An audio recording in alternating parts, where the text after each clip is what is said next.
The court, my lady. Good morning. Good morning, Judge. Call the matter into the record. Okay, today is the 14th of September 2021. Calling the matter of life Esidimeni Inquest, case number I-001 of 2021. Thank you very much. When we adjourned yesterday, Ms. Mathapi, on behalf of Mr. Musenohi, was busy with cross-examination of the witness.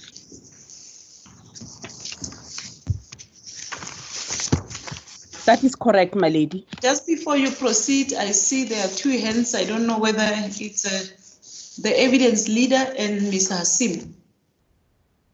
My lady, I'll be very quick. I just wish to be excused at 4:45 today, if the court will indulge me. My colleague, Advocate Raja Badlander, will be standing in for me.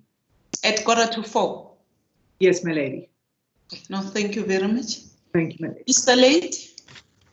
My lady, just before we proceed with cross-examination, I just want to inform everybody in this inquest that the Ombudsman's report has been loaded twice onto case lines. The defective one that was referred to yesterday or the day before is on page 30118 to 30178.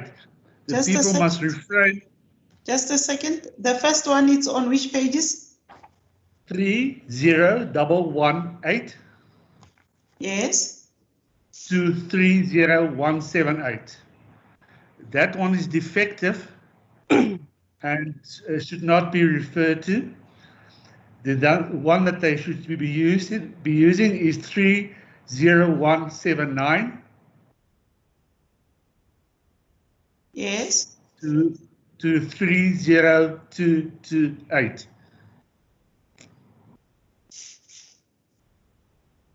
I cannot remove the defective one, then it will influence all the pages downwards. But in the meantime, because you have just told them this, can they use the defective one as we proceed? No, the correct one was on the case line from the start. Which one? The second one also? The second one was also on case line. You are just alerting them not to use this one. Okay. That's correct, Mother. All right, thank you very much. Thank you. I hope this is where the message is well conveyed. Can we then proceed, Ms. Mathapi? Indeed so, my lady. May it please the court, my lady. I would like to place on record that yesterday, after we finished with the cross-examination of Dr. Libete, I received a message from Ms. Sibuku, my learned friend Ms. Sibuku, indicating that Mr. Libete has had an opportunity to peruse the document that I was cross-examining him on, and as a result, I would like it to be admitted to the record as I think it will be Exhibit F1, my lady. Which one? The minutes of that meeting. It's actually a document. Is it the last document that you? The last document where you indicated that he was chairing the meeting? Indeed so, my lady. It's actually on page, I'll refer you to the relevant page, my lady.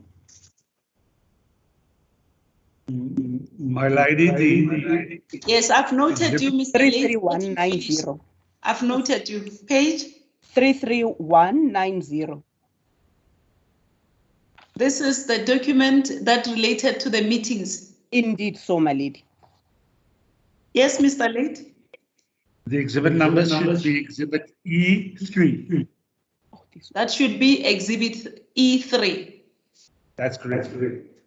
Oh, E3.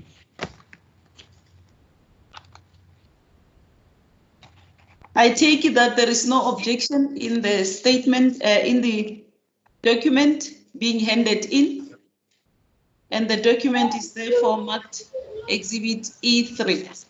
Yes, please, the court. ask you one more to mute your mics because there are some strange sounds that appear as we proceed, please. My lady, before we proceed, if we can hear from Ms. Sibuku, if there's no objection. Ms. Sibuku, do you confirm? I confirm that the schedules have been provided to Mr. Libete, and through the assistance of Advocate Late, he has gone through the two schedules, which I think my learned friend is going to use today, and I do not have any objection if those documents are admitted into the record as exhibits, as the court pleases. Okay, thank you very much. Exhibit E3, let us continue. As the court pleases. Good morning, Dr. Libete.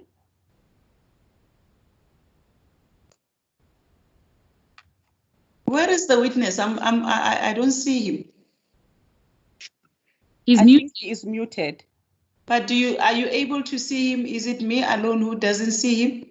I'm able to see him, my lady, but he seems to have muted. I can't see the witness. I have to see him. Just a second. I need to rejoin.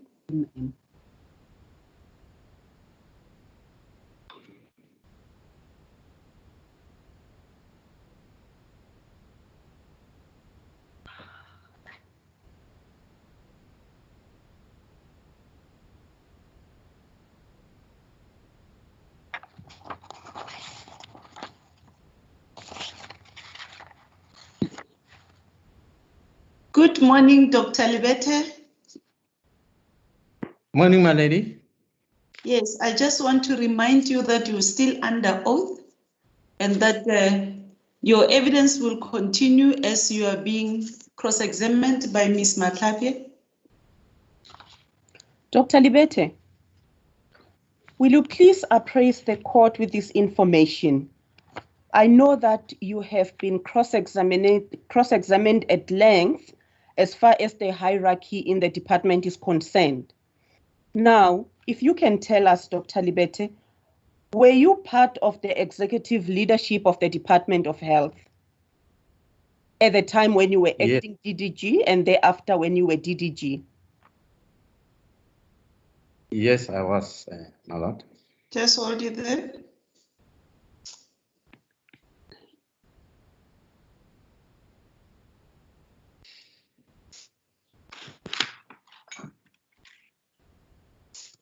Continue. Dr. Libete, who else formed part of the executive leadership of the department? Executive leadership consists of, it will be the HOD, the DDGs, and the chief directors.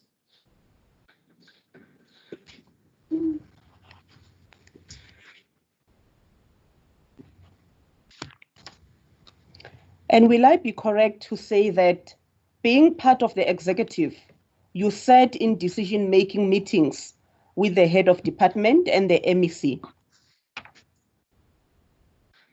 Yes, as an executive, we do sit in those meetings, yes. And would I be correct then, Dr. Libete, to say that when the decision was taken to terminate through the letter authored by Dr. Silibano in September 2015, you were part of that decision-making body? Yes, I was in that meeting. Just hold it there.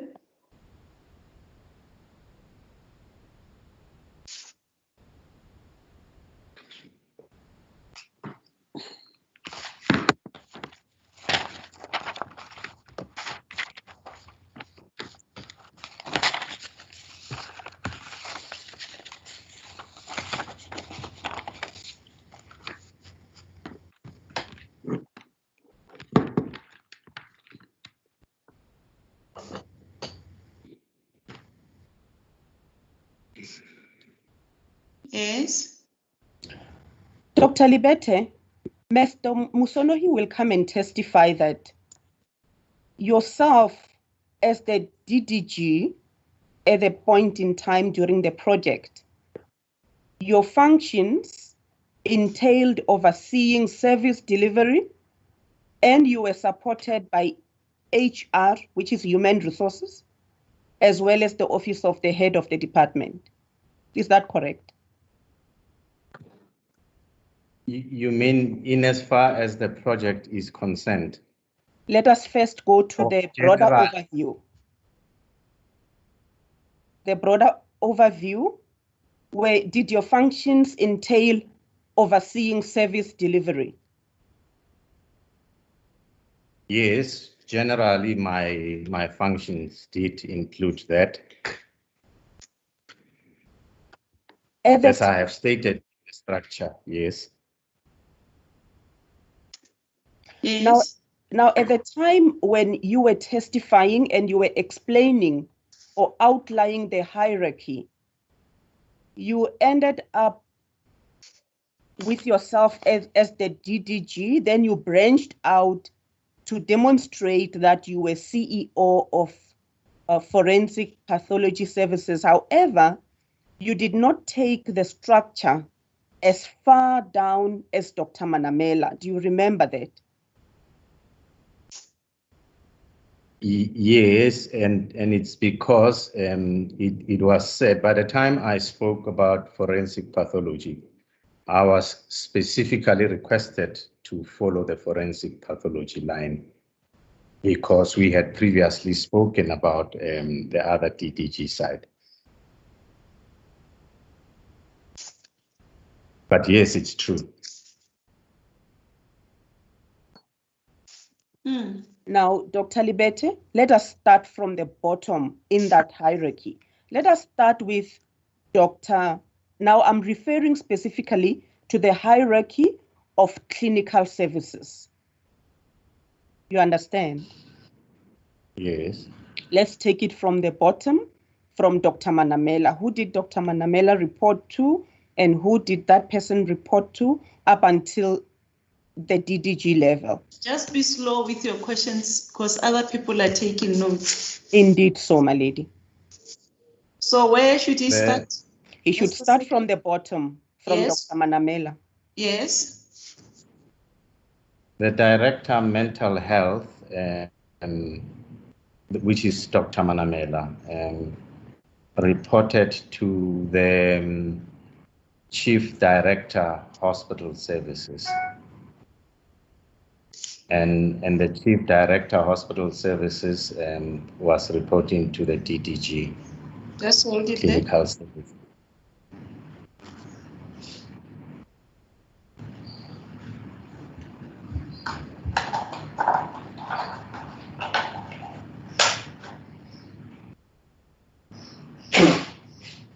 So the Chief Director Hospital Services reported to you? Yes. Yes. Continue. And would I be correct to say Chief Director Hospital Services was Dr. Mazamisa, is that correct? Yes. Yes. So to contextualize this issue, at the bottom is Dr. Manamela, then Dr. Mazamisa, who then reported to you. Yes.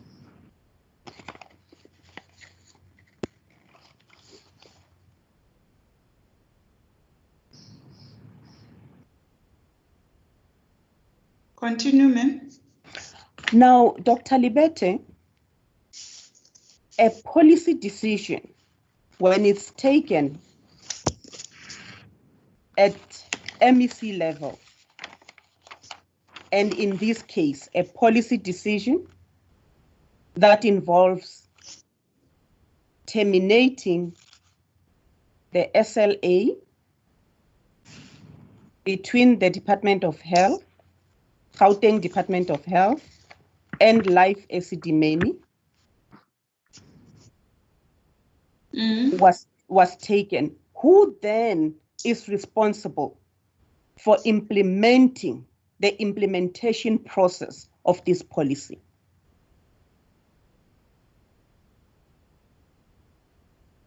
This was supposed to have been done by clinical services.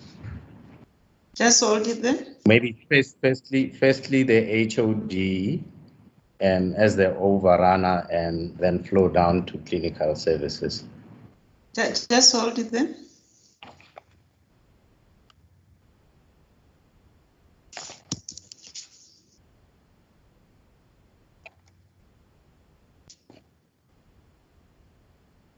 Continue.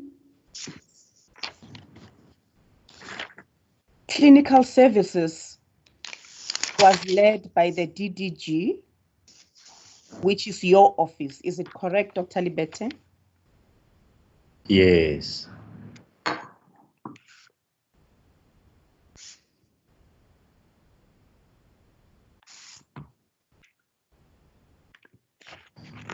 Continue. May I then take you, Dr. Libete, to page 31804.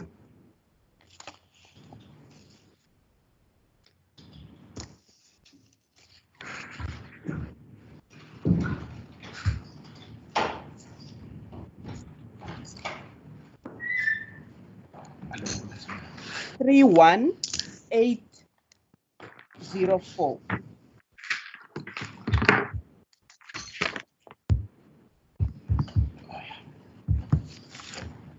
Three 1-804. Yes.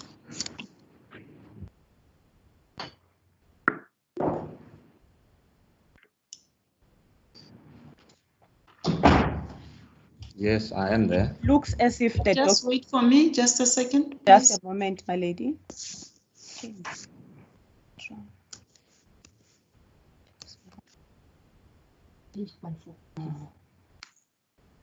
31804.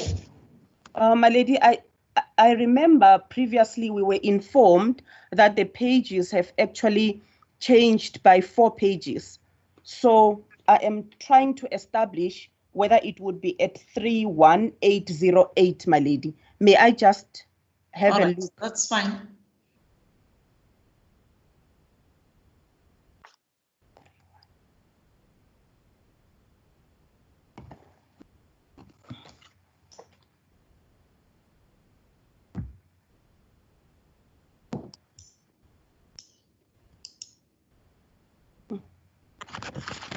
No, it's not, my lady. What is the document?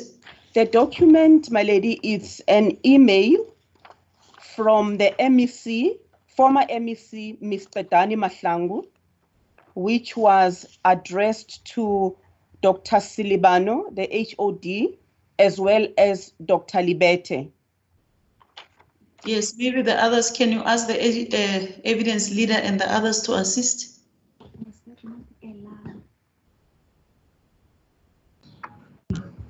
Mr. Late, if you can assist us, please.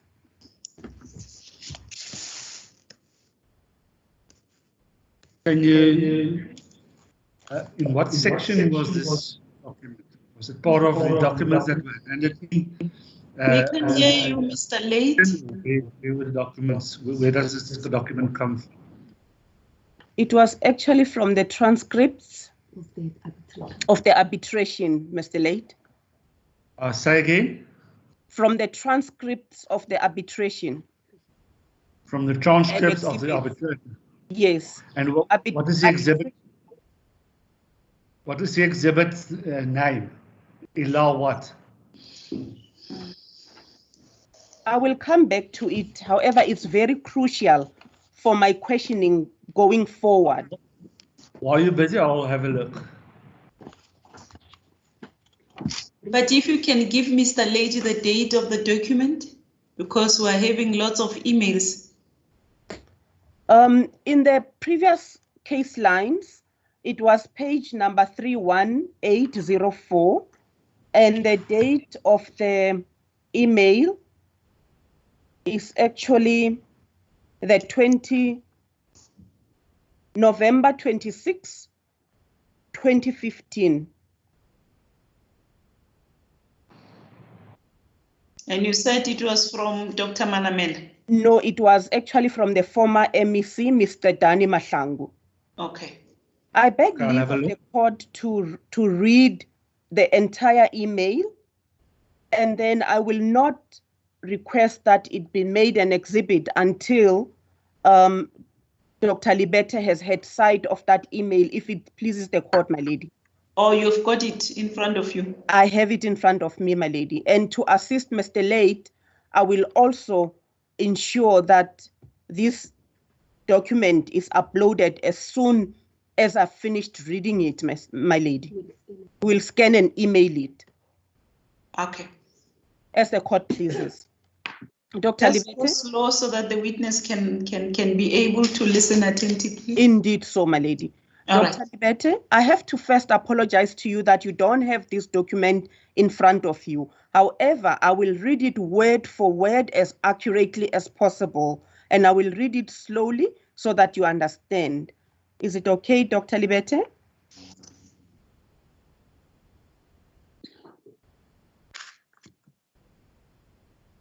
Are you listening, Dr. Libete?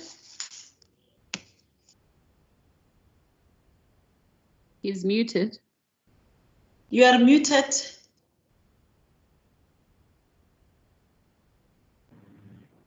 I am listening, my lady. Okay, please.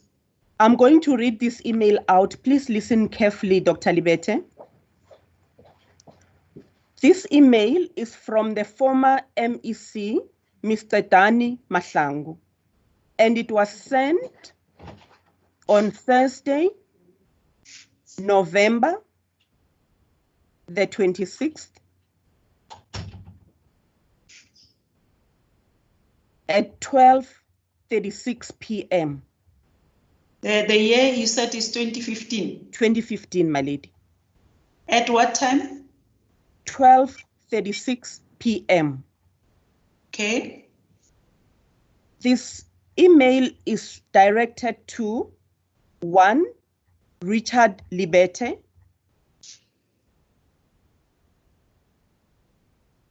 Yes.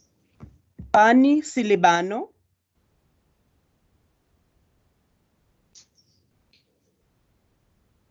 Yes. John Ngebecha.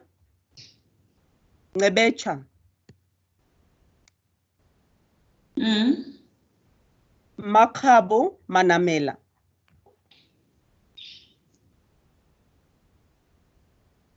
Yes.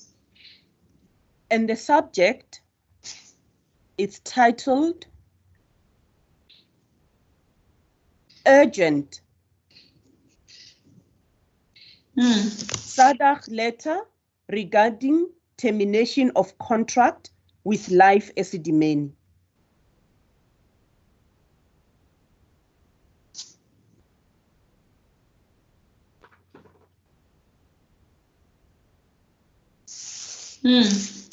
The message says, I quote, "Hi doctors, HOD, Libete, Manamela.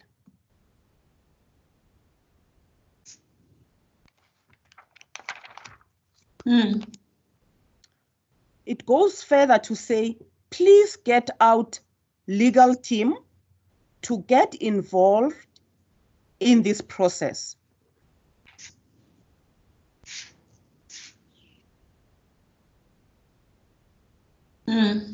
Full stop.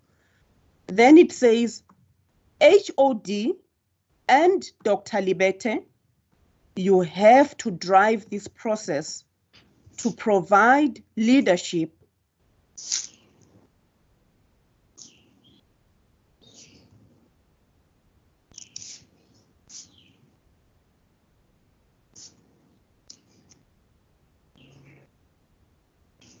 these NGOs are dishonest, double exclamation mark.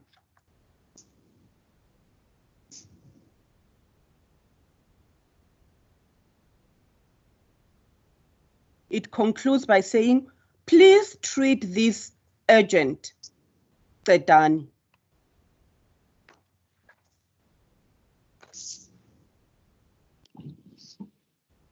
I see there is a hand here, Ms. Hasim.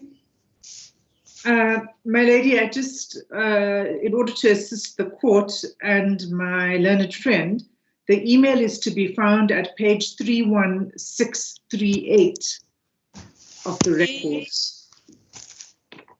31638. That is correct. Thank you very much. Thank you very much, Ms. Hasim.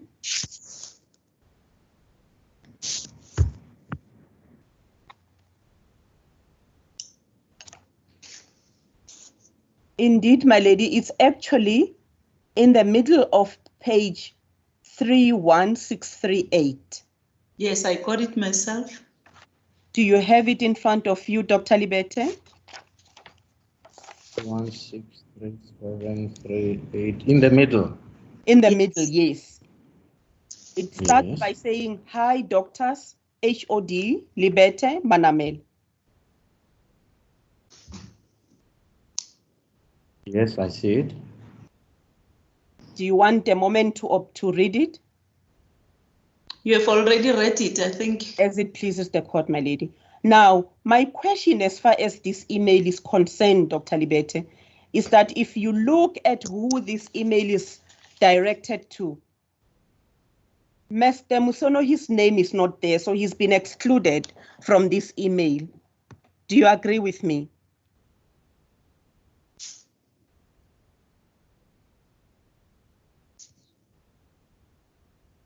You are muted, Dr. Libete. It is true, my lady. Just hold it there.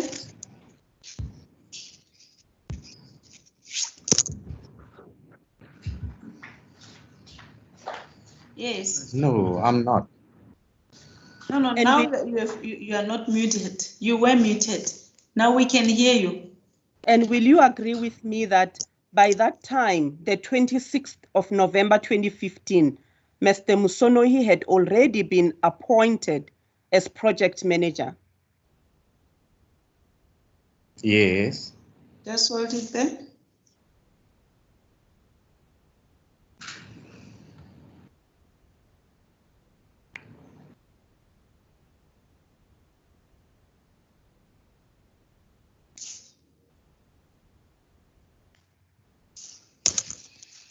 Yes, continue. Dr. Libete, do you agree that what the former MEC, Mr. Dani Mahlangu, was doing was to instruct you to provide leadership and to drive this process?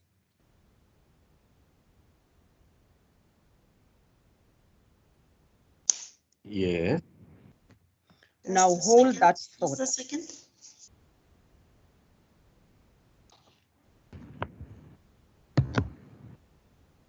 Yes.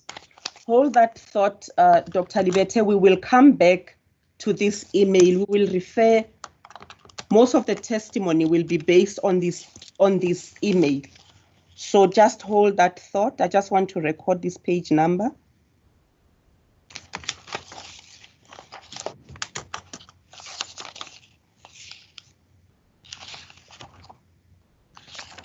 Now, Dr. Libete,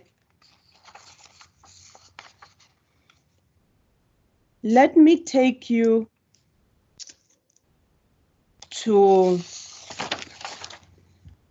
page 1236.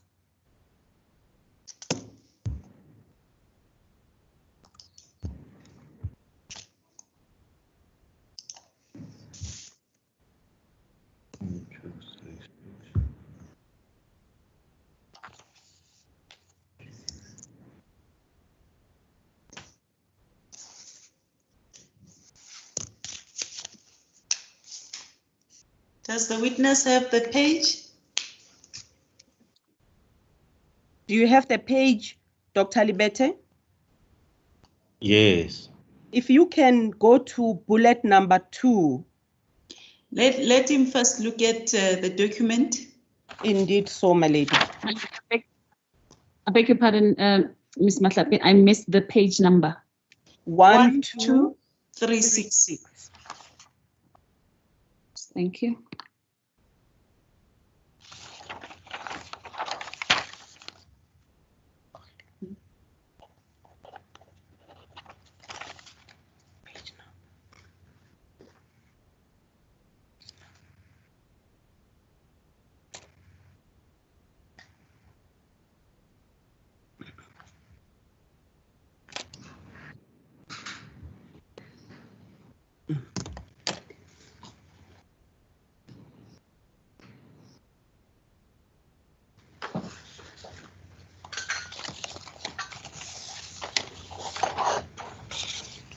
Is it necessary for him to read the whole document, Ms. Matlapi? Not at all, my lady, because he has already been referred to this paragraph. Yes, you have referred him to bullet point number 2. Indeed so, my lady. Shall I read it out? Yes, you can. Dr. Libete, bullet point number 2 on that page says, Dr. Libete noted concerns that were raised by stakeholders, but stressed that the department has a mandate from the Premier, MEC, and stakeholders to deliver on the project and on time. Do you recall that you were cross-examined on this issue? Yes, I do. And your response was that you never recall sitting in a meeting with the MEC. Do you recall that? Not MEC, specifically. With the Premier, I beg your pardon. Yeah. You recall that? In which? Yes. In which these demands were made. Okay, just hold it there.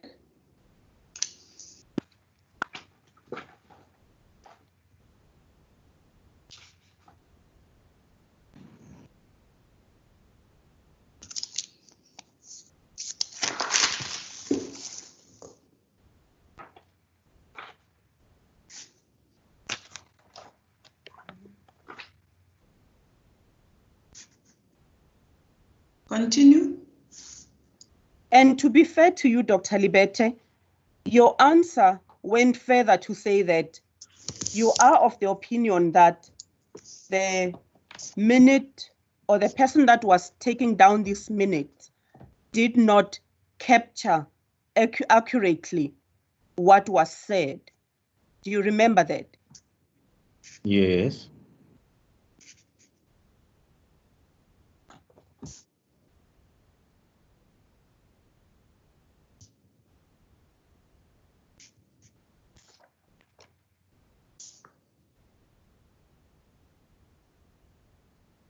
Yes. Now, Dr. Libete, Mr. Musenohi's testimony will differ with yours in that he will indicate that you were in that meeting and you did utter those words. Yes, that will be okay, but what I'm saying is that I personally do not remember being in a meeting with the Premier uttering those words or demanding that the project be delivered on time. MEC, yes, and the department, but I've never been in a meeting with the Premier in that regard. I've never discussed the life Esidimeni with him in a meeting or outside.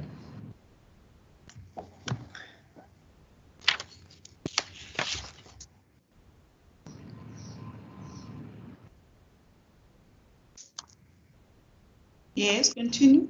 Fair enough, Dr. Libete. However, Mr. Musenohi will say that the mandate was that you provide leadership and that you drive the process as per the email of the former MEC that we just read out to you. What is your response?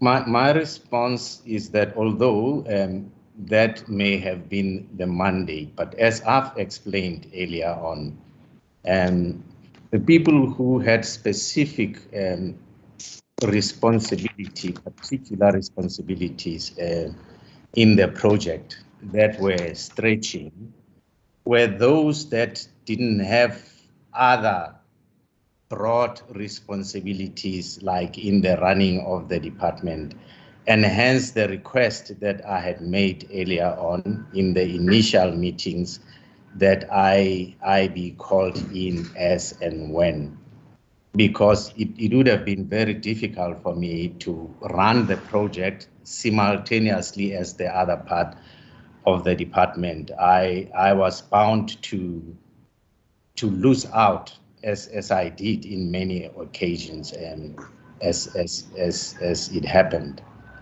Thank you.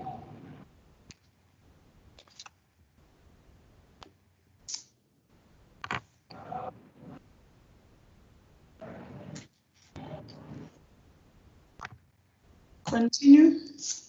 Dr. Libete, you keep on referring to other people in the department who did not have broader responsibilities like yourself. Who are those people? The mental health people were dealing directly with mental health only. Well, the HOD had other responsibilities. The HR people had HR, and even in the project, it was HR only. And the infrastructure people, infrastructure, and HR only in the project team. But clinical services had quite a broader mandate. As I alluded to yesterday, 34 hospitals, complaints from all of those. For me, earlier on, forensic pathology and all its responsibilities, some other external meetings or responsibilities that I had to attend to. So the DDG clinical service, in fact, per se, it's a branch that, as it was constituted, that was in excess of itself. And that is why, having realized that challenge, currently it's been subdivided. DDG hospital services has been brought in. There's also now the COO who wasn't there at that stage. Some of these responsibilities were overflowing between those, and that's what made it, untenable to basically could cope with the portfolio.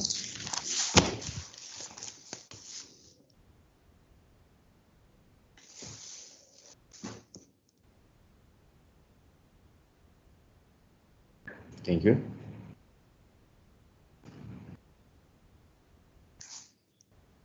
Done.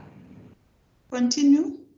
I appreciate your answer, Dr. Libete, and your evidence before this court is that the mental health unit people that you are referring to actually reported to Dr. Mazamisa, who then reported to the DDG. Is that correct?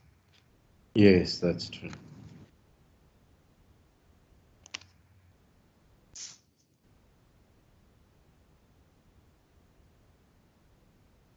It is true. Let us just give colleagues an opportunity to take down the notes, Dr. Libete.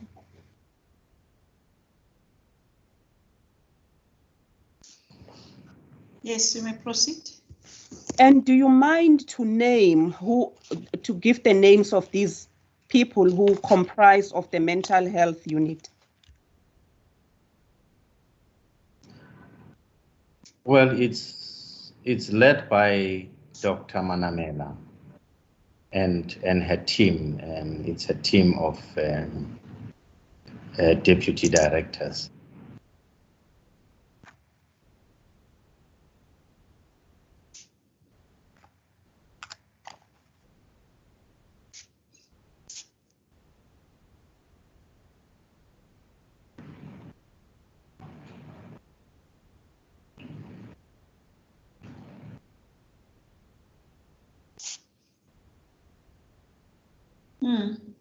Dr. Libete, let us now turn to page 33214.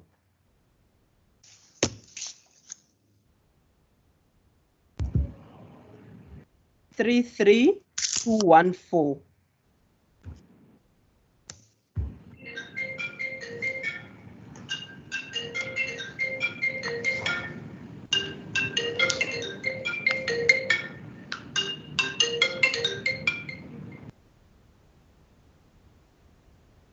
Yes. Have you found the page, Dr. Libete? Yes, I have found it. Dr. Libete, to put this document into context, these are the minutes of the mental health meeting with the MEC dated 13 May 2016. Yes.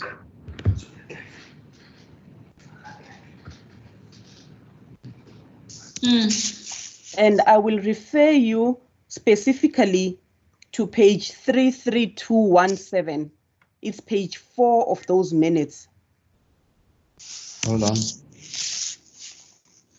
The minutes are upside down. If or you go sideways. to view, Dr. Libete, if you go to view on top of the task view. pane, go to view, Yes. then press rotate.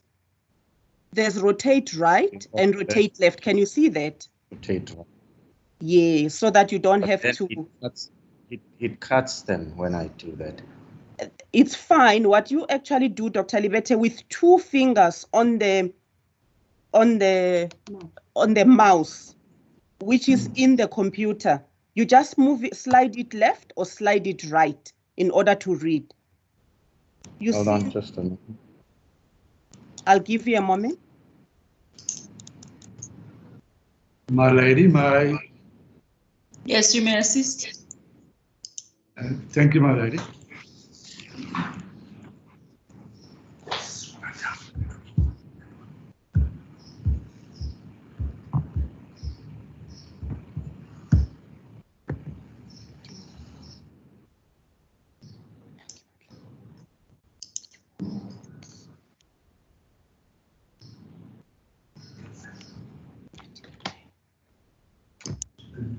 Yes, I have them on a different page. It's not in the case, but I do have this one. Fair enough. If you have those meeting minutes, go to page 4 of 6 of those minutes. Minute.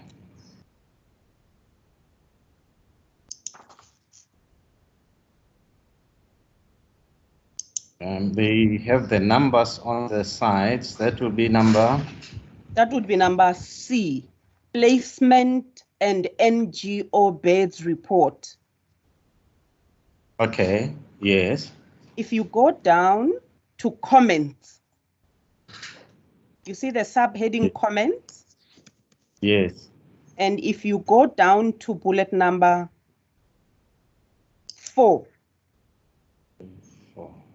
Yes. Starts with challenges have been experienced.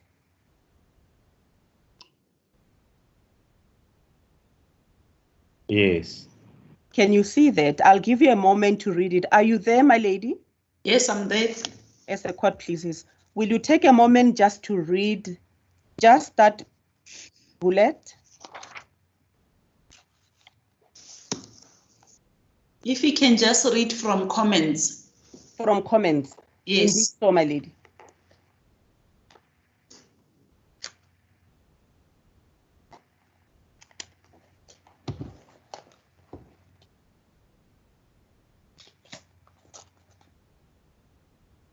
Yes. You see it from challenges, it says challenges have been experienced in terms of transport. MEC made a proclamation that Mr. Mulotana will be project manager for the transportation of patients. Dr. Libete to inform him. Do you see that, Dr. Libete? Yes, I do. The MEC was chairing this meeting, as I've indicated to you, the former MEC. And again, Dr. Libete, MEC is urging you to drive the process, to provide leadership by informing Mr. Mulotan that he is project manager for transportation. Do you agree? Yes. And do you agree with me that from the directive from the MEC, you were being requested to provide operational leadership?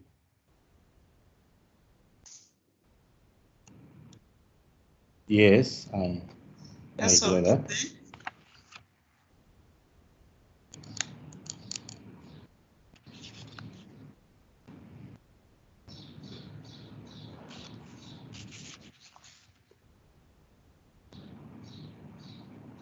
Continue. May it please the court, my lady.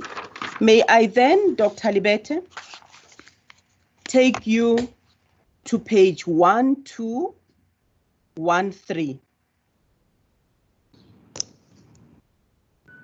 1213. Indeed so, my lady, 1213.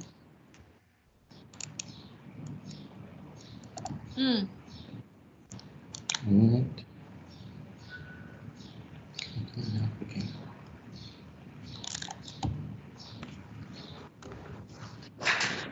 Are you there, Dr. Libete? Not yet. Okay, I'll give you a moment.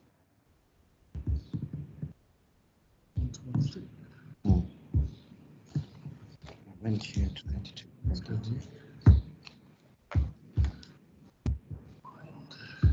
Oh, fine. Okay. Oh, yes. Thank you. 1213. Yes, Dr. Libete.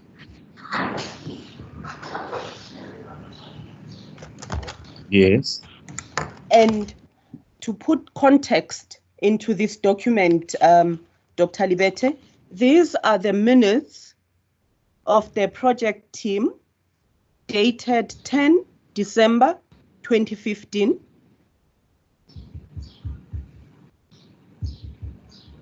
And this project meeting was chaired by Mr. Musonoi. Yes. Now, the relevant part is at page 1217.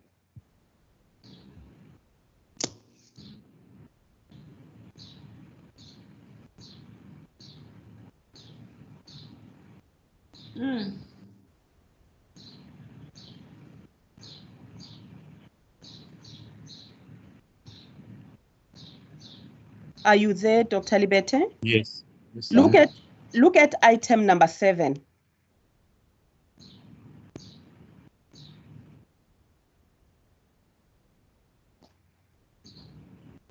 Item number 7. It's actually item number 5. Yes. Discussions and comments. Are you there, Dr. Libete? Discussions and comments. Yes, I'm looking at it. Yeah. If you look at the bottom of the page, it says comments by Dr. Libete. Yes. I will read this into the record. It reads as follows. It is important that we illuminate challenges as the committee in dealing with issues raised in this meeting. Need to debate and give a real picture of the current situation, have robust discussions as a team to solve issues. You see that? Yes.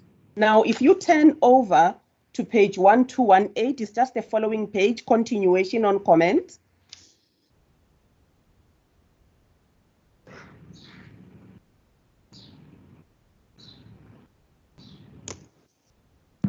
Are you there, Dr. Libete?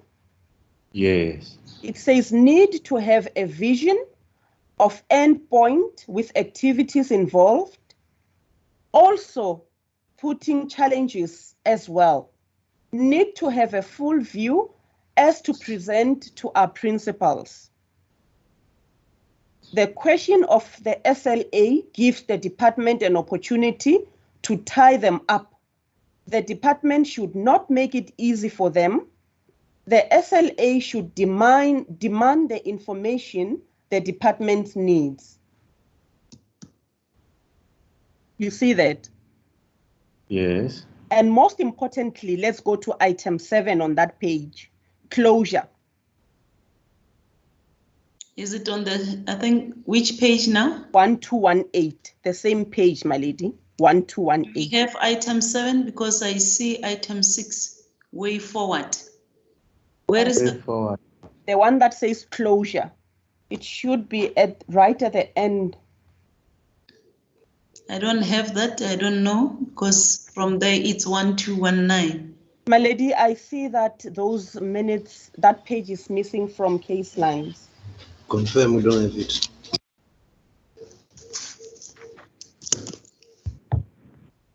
That page is missing, my lady, from Do you case have lines. it? I have it, and I will make sure that it is also scanned and emailed. May I proceed to read it for Dr. Libete? Yes, you may do so.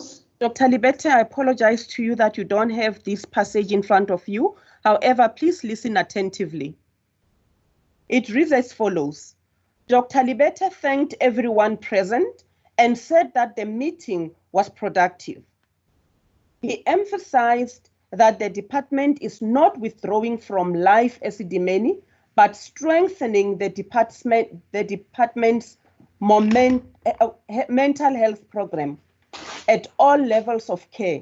He further urged everyone to keep up the momentum to achieve good results. Did you hear that? Yes. Now the reason, are you there, my lady? Yes, I'm listening.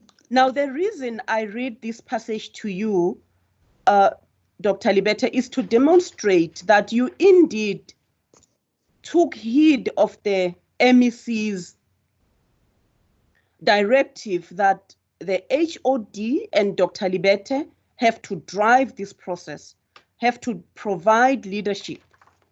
Is that correct? What you were doing here was you were providing leadership. Is that correct? Yes, I was motivating the people in a positive direction. Yes, but do you understand this question, Dr. Libete? Starting from where Ms. Mahlape took you regarding the directive from the former MEC that you should take leadership and do the rest. So she's trying to show to you that this will be the evidence of Mr. Moseniogi that these were the roles that you played in this project team. Am I correct, Ms. Mihlape? Indeed so, my lady. So that is exactly what she is putting to you, to say what she's reading is proof that you indeed took the lead in the project as per the directive of the MEC. What is the response? Yes, I agree that those are the demands of the portfolio. Yes, I agree.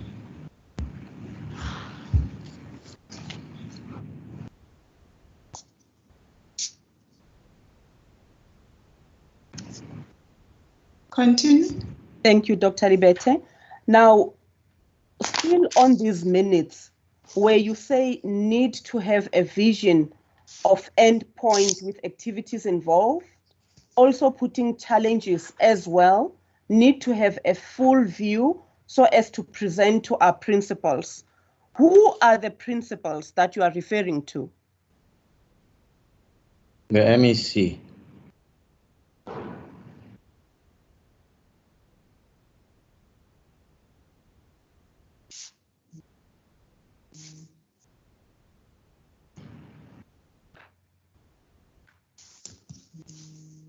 Continue. And who needed to be tied up, Dr. Libete? No, we needed to tie up the information that needed to assist us in going forward.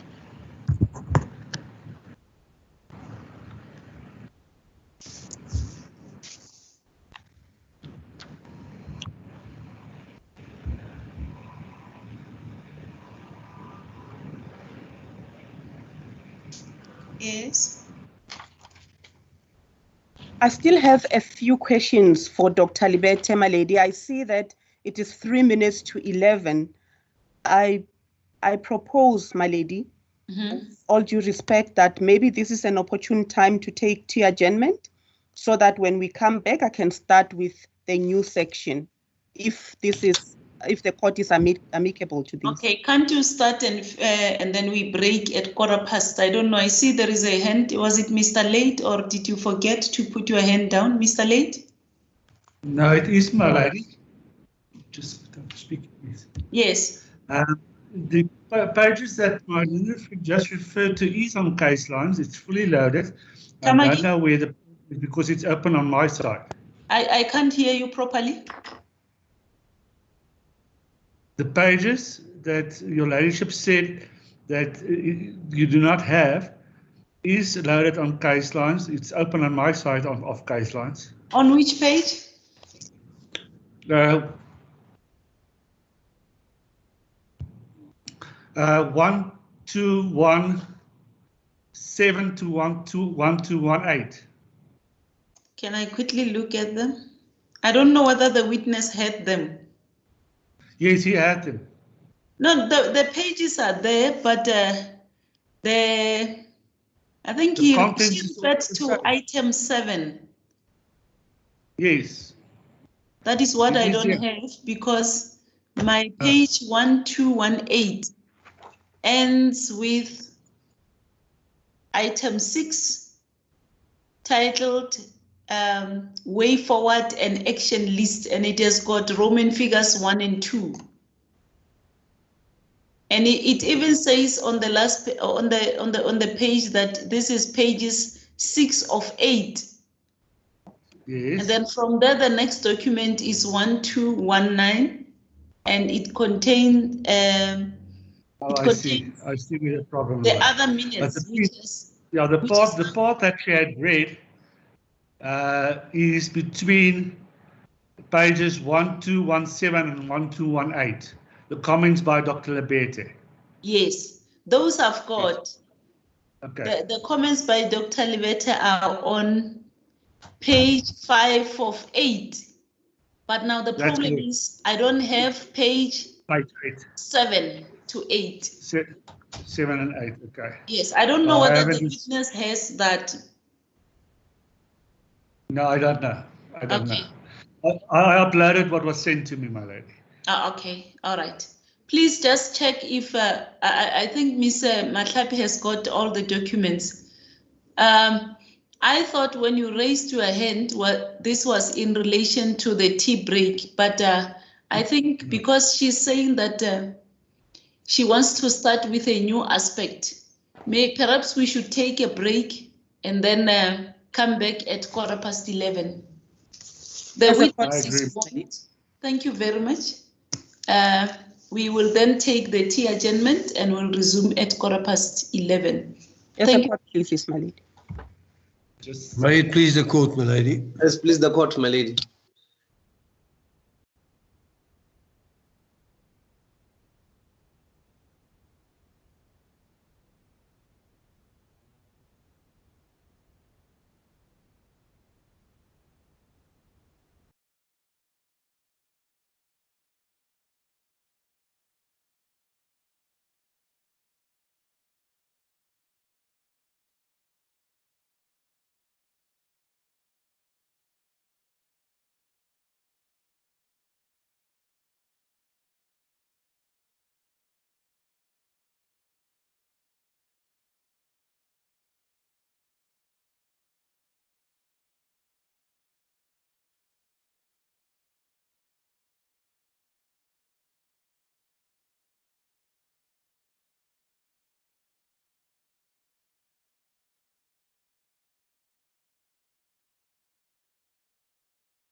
May it please the court, my lady.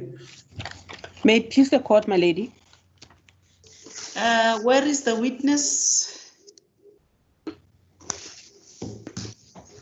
Is the witness there? Can you see the witness, Ms. Matlapi? No, my lady. I'm here, my lady. Are you here, there? my lady. Okay. Yes, I'm here. I can't see your face. I also cannot see. Oh, there he is, my lady. Can you see the face? Because I don't Yes, see. I can see the face. I might have to. Yeah. Can you see me? Dr. I Libet? see you, my lady. I see you, my lady. I do see you. You appear to be. Oh, there you are.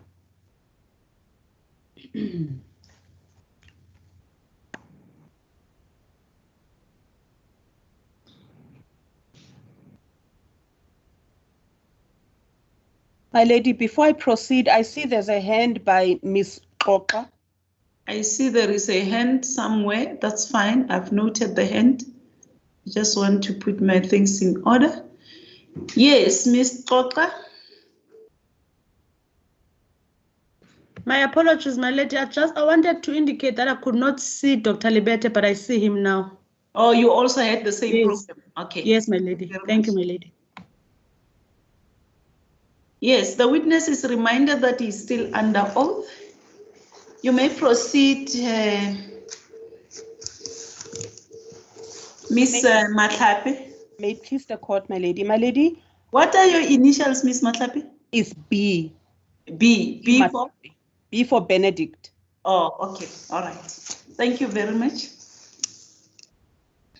My lady, before we took the tea adjournment, there's a page that we couldn't locate on case lines, on the same minutes that we were dealing with. It's actually the part that deals with item number 7 of the minutes, closure and date of the next meeting. Yes. Actually on page 1231 of case lines, my lady.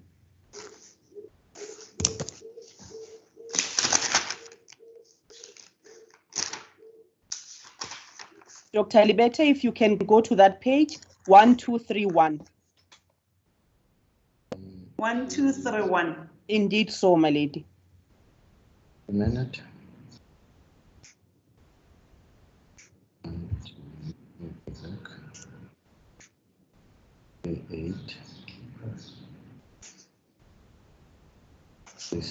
It should be, in fact, let me just see first, because according to me, it should be 2 pages. 3-1, they said, no? Just 1231, Dr. Libete. okay. Right at the bottom of the page. Still loading. I'll give you a minute. I've got the page, but I don't know whether that is the end where paragraph item 7 ends, because as I indicated, the page that I had ended, it was page 6 of 8, which showed that we missed 2 pages. Indeed so, my lady. What we have done in the meantime is we have scanned and emailed the documents so that they can be loaded on case lines. Okay. And as soon as they are arranged on case lines, I will then indicate, my lady. Okay, no, that's fine. In the meantime, Dr. Libete, are you at the bottom of page 1231? I'm there, but it's not loaded. It's just identifying the page image 1231. There's a yellow dot somewhere. I think that's where my surname is supposed to be, but we don't have connectivity issue. I beg yours? Could it be a connectivity issue on your side? Is the page hanging? It looks like it's hanging, but I've got it myself. As it please the court, my lady. I don't know if anyone, whether Miss Marriott is there to assist the witness.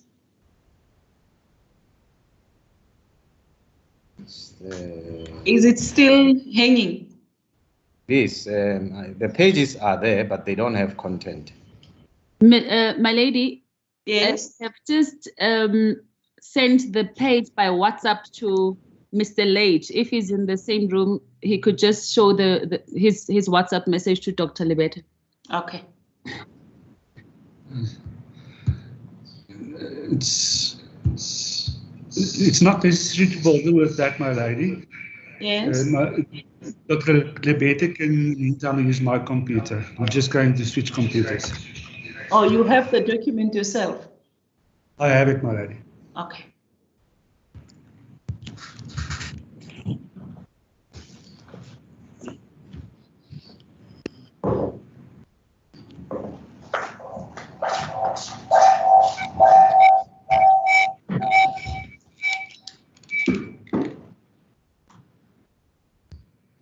One, 2, 3, 1. Yes. Is right at the bottom. That is the page that I read out and asked you to please listen attentively. Mr. Late, if you can just mute. I Did think you switch it was off from Dr. Libete's side. Sorry, my lady. Okay, no, that's fine. There was this sound. Yes, if you look at the bottom as directed by Ms. Mahlape. That's page 1231, eh? Yes, just go at the end of the page. Yes. You've got that portion under paragraph, I think line 7. Closure and Yes, date that's the portion that he wants you to look at. Yes, I'm looking at it, yeah. Dr. Libete, I have read this paragraph to you. I just wanted you to make sure that what I have read is indeed there. However, the page that I will concentrate upon is the one before that, 1230. You've already testified about it. It's under comments. And the first bullet on 1230, are you there? Yes, comments. My lady, my learned colleague, Ms. Ramaimele, is asking for permission to direct people to the pages to make it easier, to make the process easier. You can do that. As it please the court, my lady. Dr. Libete, remember you gave information when I asked you. Just before you proceed with the question, you have just referred the witness to page 1230. Yes, but where are you referring? Number 1 and 2. Oh, yes, you have already read this into the record. Yes. Okay, continue. It's a follow-up on the answers that you've given, Dr. Libete. I've asked you the principles and you've answered. Now, what I need to know, I want you to tell the court, Dr. Libete, is what is this information that you were talking about, saying the SLA should demand the information the department needs? What is this information?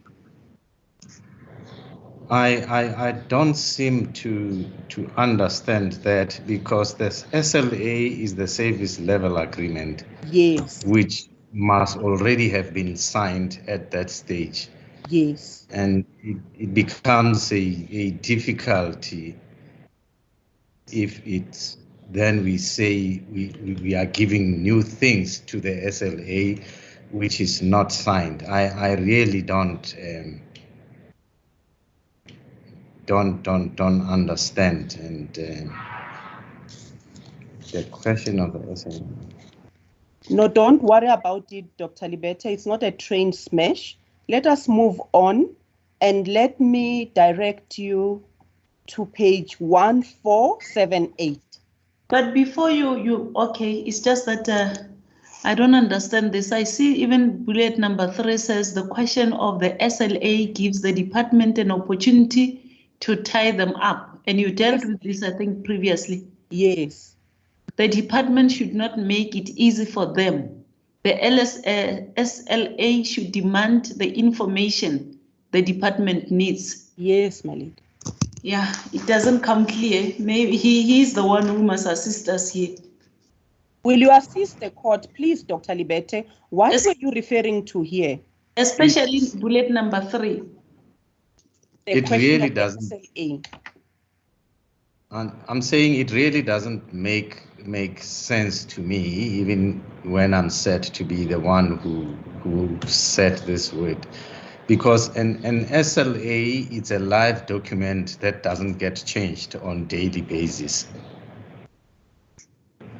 So it's just a mixture of things which don't make sense to me. And that the SLA should demand the information the department needs.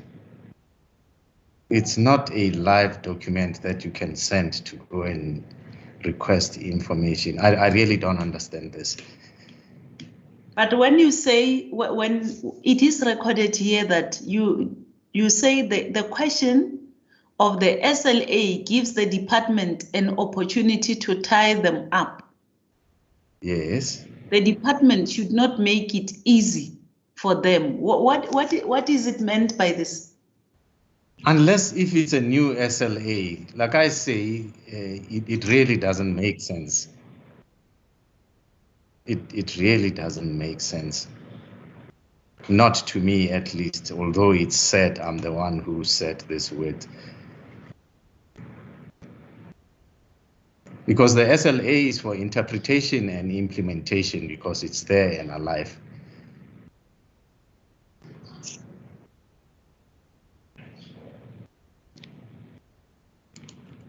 One, 2, 3, 0.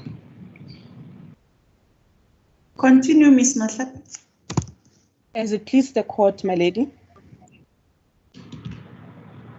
Dr. Libete, I will leave it there.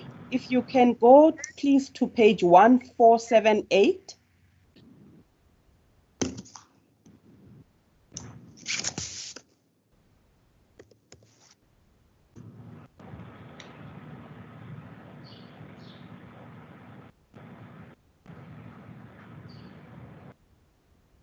One, 478. Indeed so, my lady. You see, is this the affidavit of Madiwe?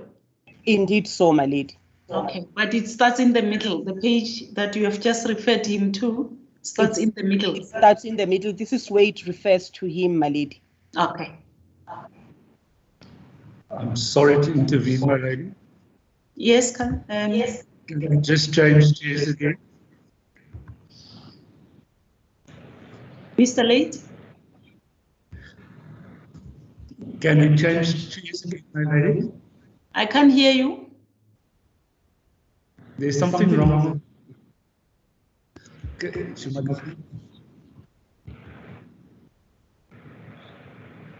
a minute. I found the pages for Dr. Libete. I just want the opportunity so that we can change chairs again, because I have to work on my computer with my email and so forth when I get it. If we can just have an opportunity just to change around again.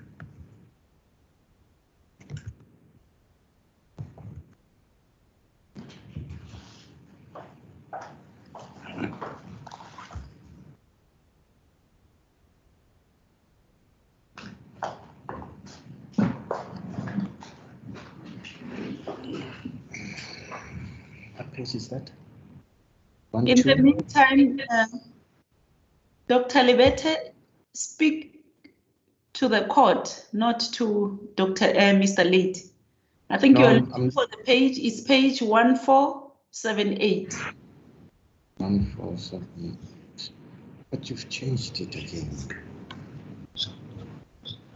Oh. 1478.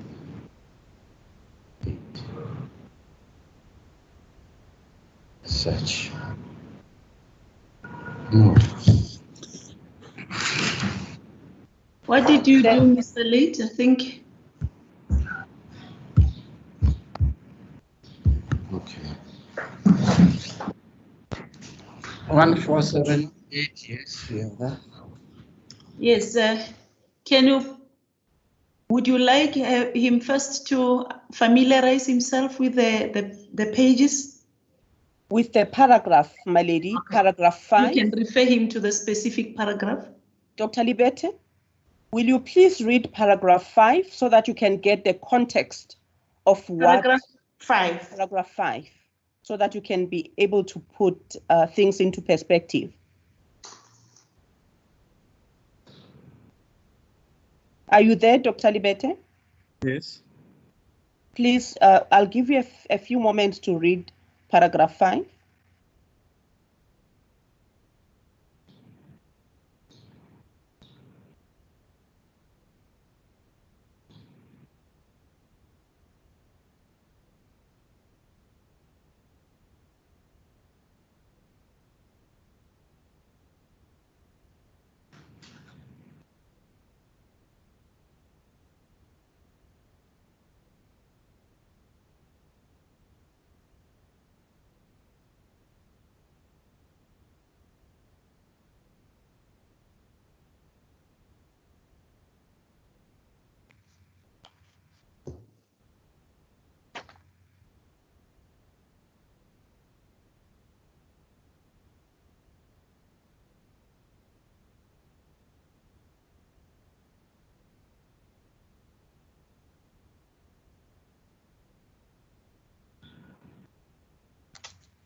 Yes, I've seen it.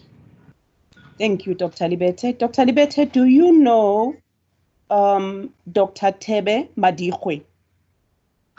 Yes, I do know him. And what is his specialty? He's a psychiatrist. You see on paragraph Just 5. a second. Yes. On paragraph 5, he is referring to a meeting that was chaired by yourself. Yes. Do you recall that meeting? I do, partially, yes. And do you recall the concerns and the warnings that were alluded to by Dr. Madikwe? Yes. If you can give us just one or two of those concerns, Dr. Libete. I think, like I said yesterday, these are the concerns that were repeated and said quite a number of times, and that related to the relapse of patients, and especially in relation to the rate of movement. If they are moved very quickly, the adjustment challenges that they have, or that they will have following that. That's already there. I beg us? No, I'm listening. Yes, those are the ones that I can You say these concerns related to the relapse of patients, especially if they were moved quickly. Yes, it has to do with, remember the 2014 strategy, which says they need to be moved very slowly. If it's done quickly, it's bound to have challenges. They are bound to have relapses, and it's not appropriate for the patients, because inclusive of adjustment, they won't adjust very well. But that includes even where they were going, and the NGOs, the people who help community healthcare workers or caregivers at the NGOs, who will need to be trained to be able to deal with this appropriately with this type of patients. So these are concerns that came up repetitively at different levels. That's already there.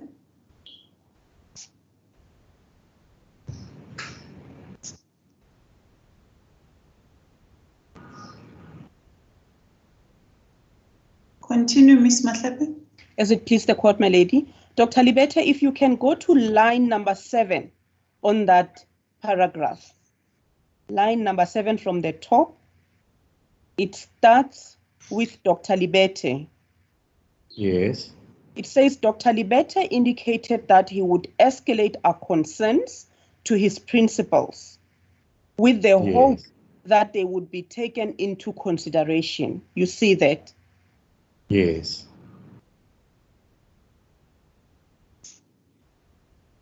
Now,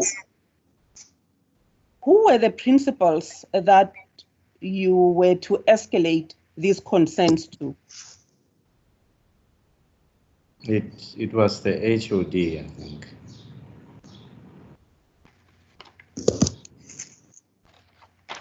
That will be Dr. Selebano. Yes, because if you look up, it starts with the clinicians were then invited to another meeting at Dr. Selebano's office.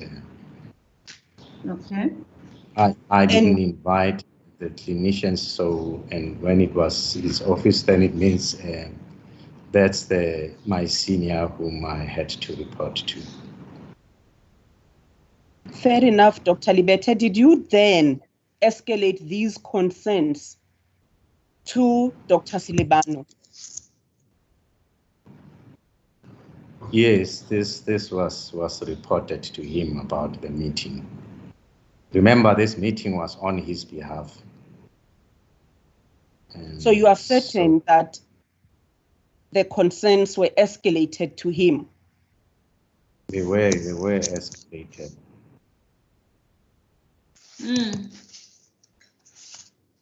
And may I ask that Dr. Libete, please inform the court as to whether you did call Dr. Mazamisa and Ms. Manamela to highlight these specific concerns.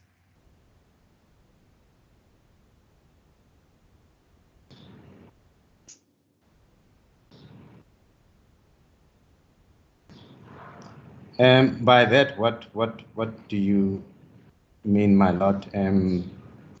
Did I individually request them to escalate them? The reason I'm asking this question, Dr. Libete, is these were the concerns obviously relating to the project. And you indicated, you testified that you did escalate these concerns to Dr. Libete.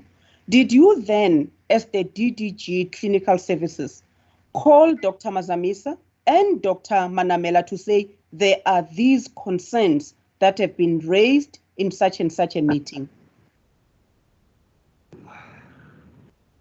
But this apparently happened in the office with Dr.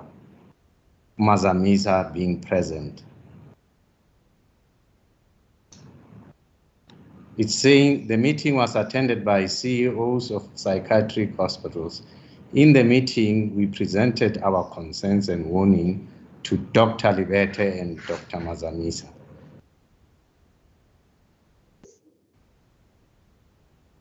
So the doctor was also present in that meeting. Okay, Ms. Matlape. Now, did you let Dr. Manamela be aware of these concerns since she was head of the Mental Health Directorate? I wouldn't remember whether particularly from this meeting, but Dr. Manamela knew about these concerns, and with Dr. Mazamisa being there, who was the one who was in touch with Dr. Manamela, I would have expected her to inform her. But I particularly from this, not from this meeting, I didn't particularly inform her, if I remember well, from this meeting. However, you are certain that she was aware of these concerns? She was, yes. That's all, did then.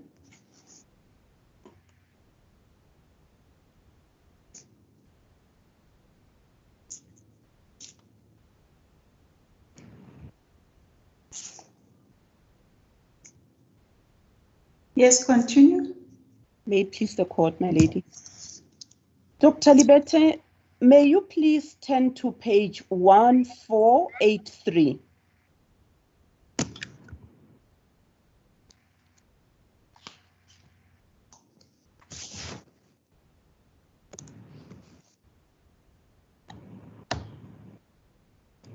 Are you there, Dr. Libet? Yes. You have been referred to this document in a number of cross-examination questions. It's just that it appears that this document has been repeated in other pages throughout case lines.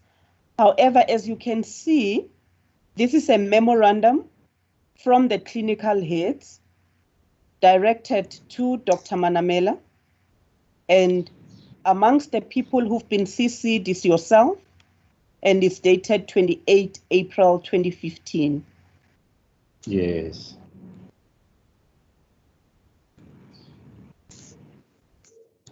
I will not repeat questions that have been asked by my learned colleagues. However, I just want you to please concentrate on paragraph 1. It says purpose.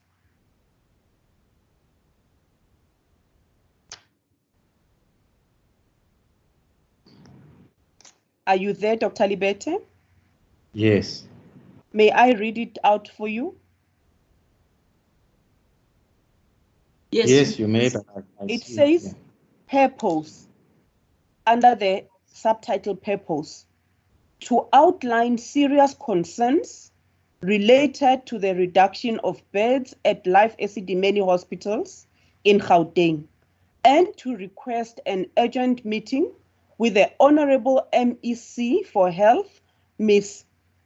Q.D. Mahlangu, to discuss these concerns. Do you see that? Yes, I do see it.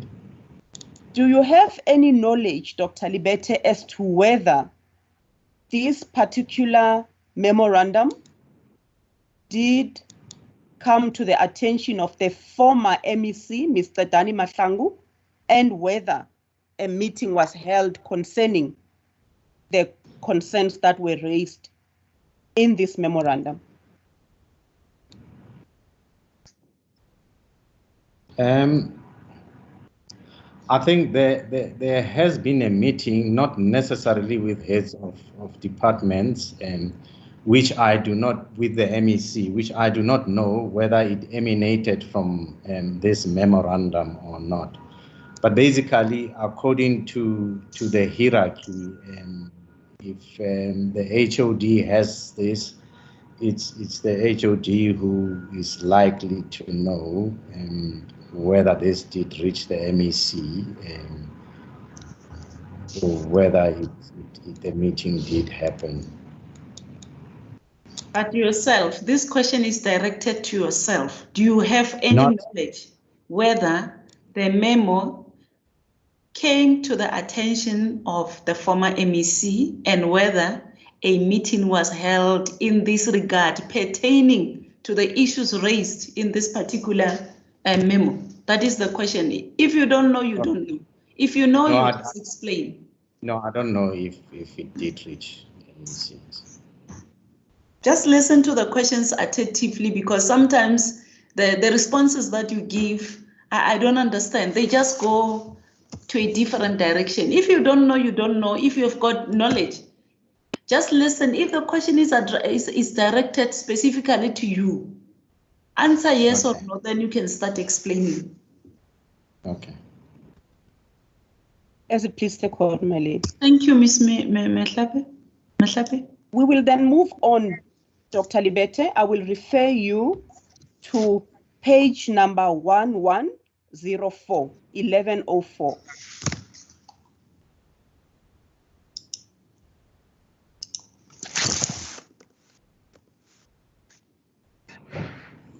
My lady?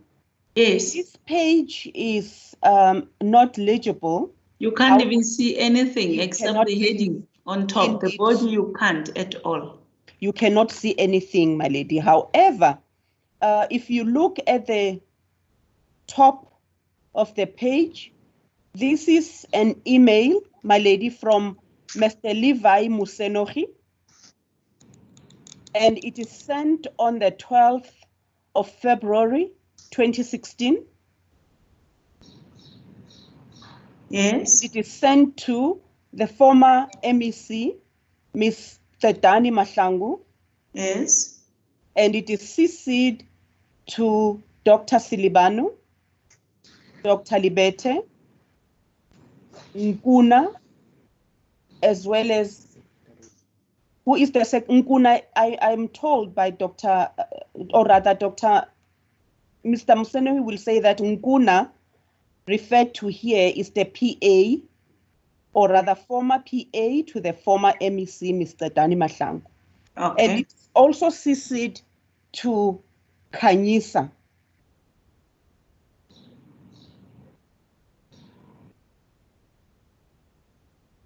Now, the subject of this... Do you have a legible copy of this document? I do, my lady. You have? What happens is, according to Mr. Musenohi, my lady, if you are on page 1104, and it's this email that is not legible. When my lady, I'm sorry to interrupt. There's a legible copy of this page, according to my junior, 30205. What is that page? 30205. 05. Thank you, Mr. Hodes.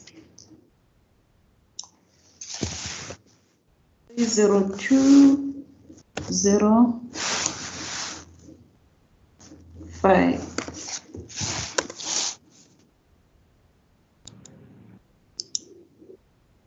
Are you there, Mr. Libete? Yes, I am. I would like to thank my senior colleague. You may proceed, I'm there. This is an email that is titled... You can first look at the email. How long is it? It's only a page. Let him look at the email and then you will introduce him to it. As it pleases the court, my lady. Dr. Libete, please have a look at the email. We'll give you a moment to have a look at the email.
Yes, I see it.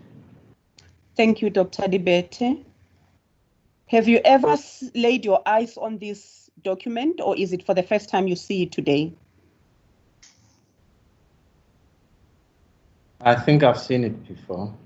To contextualize this document, Dr. Libete, and to make it easy for you, this is an email from Mr. Musenohi, and it was directed to the former MEC, Mr. Dani Mahlangu, requesting an extension in the period that was given for the implementation of the project, and also alluding to the concerns from different clinicians. Do you agree? Yes. Just a second.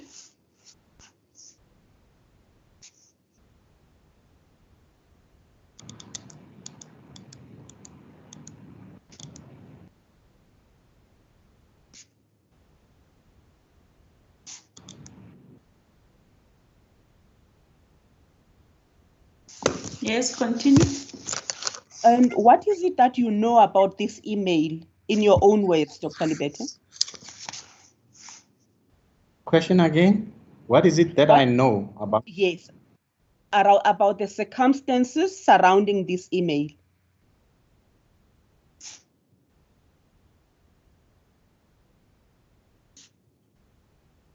No, I don't remember them. You don't remember them? Yes. Were you not, or rather, Mr. Musonohi will come and testify that before this email was written,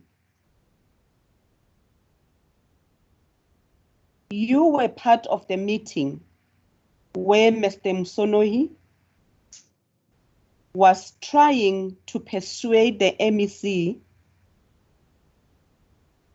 to give an extension to the project.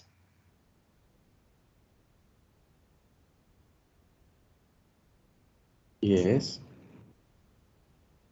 Do you recall? Is it the one that related to Baneng when he brought up the Baneng issue?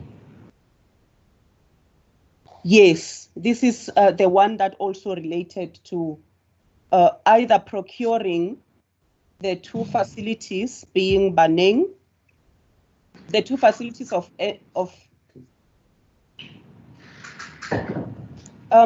Dr. Libete, if you can have a look at this email.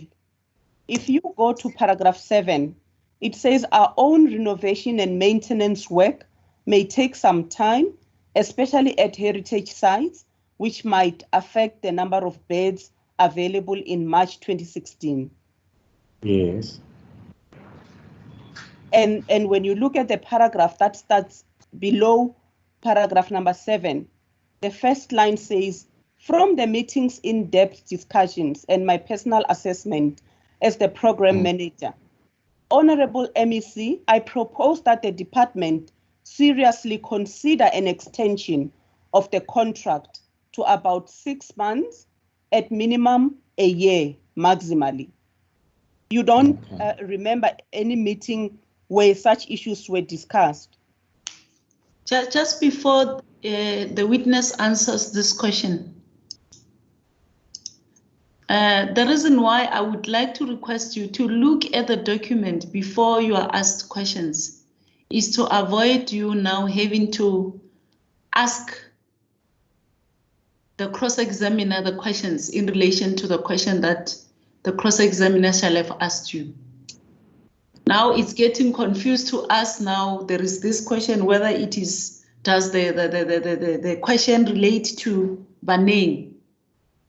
And it's not what I read from the whole document. Just read that whole page and please answer what you are being asked. Because in my view, this relates to the whole movement of the patients from Life Esidimeni. Am I correct, Ms. Matlape? You are correct, my lady. Yes, let him get a proper context of the document. Indeed so, my lady. Just read it, we'll give you time. We're not in a hurry.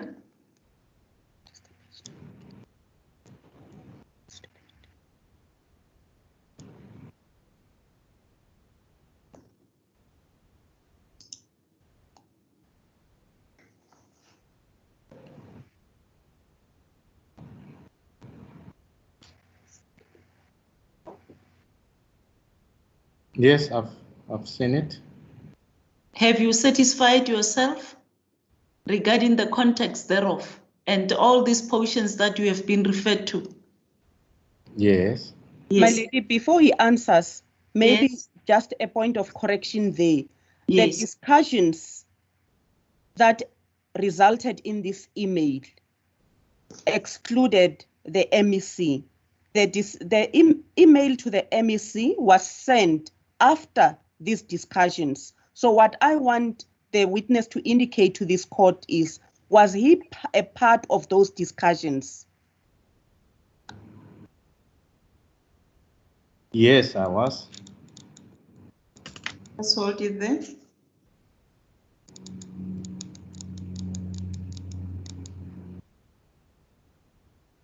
Yes, continue, Ms. Matlapi. What was your role, Dr. Libete, on those discussions? My role, if we have such discussions, and especially in the presence of HOD, if there's any messages that needs to go to the MEC, needs to go through the HOD. So yes, I was part of the discussions, but in terms of passing the message, it goes through the HOD. The question, if you look at this question, it's very straightforward. What was your role? We understand that in this meeting, the HOD was there, but now the question is, what was your role specifically in relation to the discussions that led to this particular email? In the meeting, I was part of the discussions. And what was your role, Dr. Libete? Contributing in the way that I could. Come again? I was contributing in the way that I could, yes. Oh, okay. Just. And if you remember well, at this stage, it's when it was early, and I wasn't very conversant with the build up to that point. Early, and you are not conversant with? Early in the project. Mm-hmm. You are not conversant with? With the build up. Remember, as when I gave evidence, I said the build up that I'm giving came out of reading retrospectively, not having been active as the project pushed on.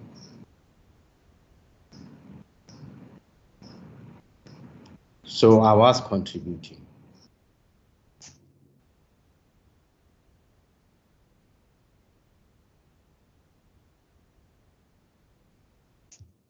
Continue, Ms. Matlapi. Sorry, my lady, before Advocate Matlapi proceeds, the witness is stagnant in one position with his hand on the forehead. I think he's frozen.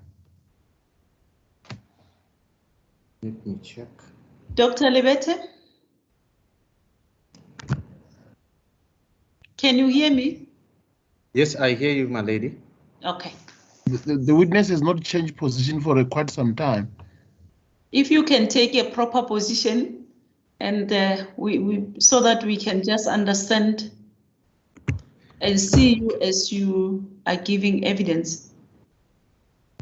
Perhaps it's also, I've been watching you. I don't know whether you are just used to doing it.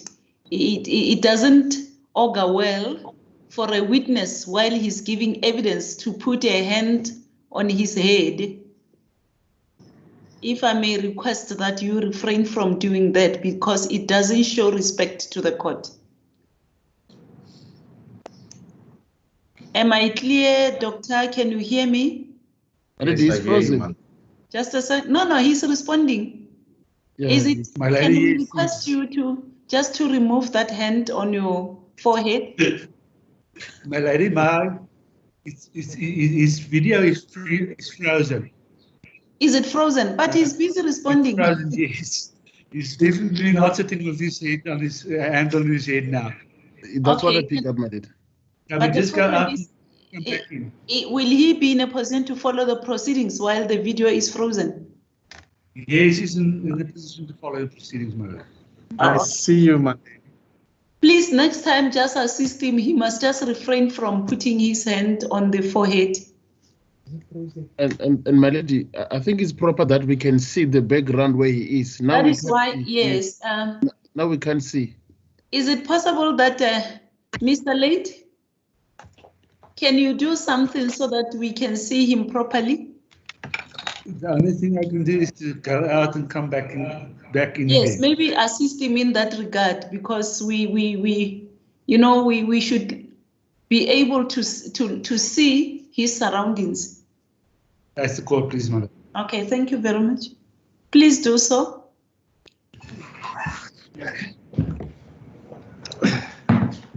As it please the court, my lady. Dr. Libete, are you there? Just a second, we just want him to take the correct position. I think there's something wrong with his video. There's something wrong because Mr. Late is also frozen. Oh, I can't see him again. I thought he said he was exiting the meeting and rejoining. Perhaps, my lady. Mr. Late, are you there?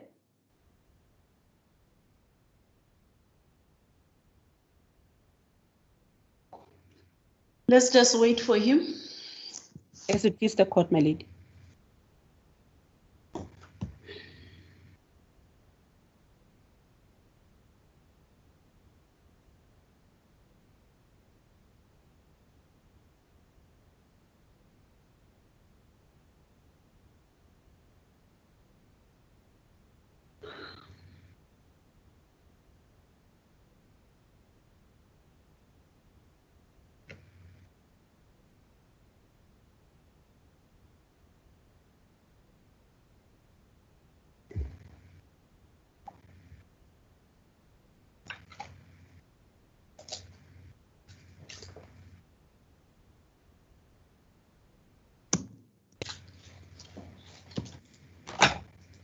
Can somebody check with Mr. Late as to what is happening?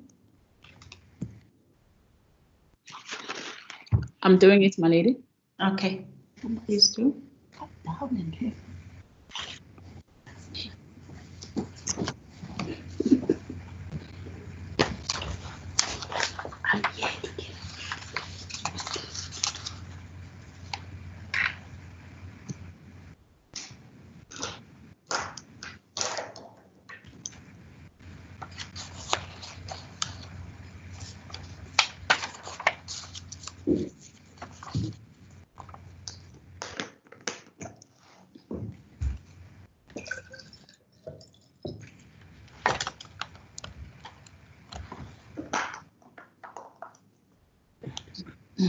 My lady, Late confirms that the screen is indeed frozen and they are trying to get in and out, and Okay. let us know as he wins.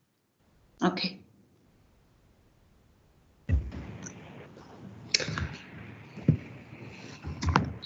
Thank you, Malari. We're back in. It looks like the witness screen is still frozen.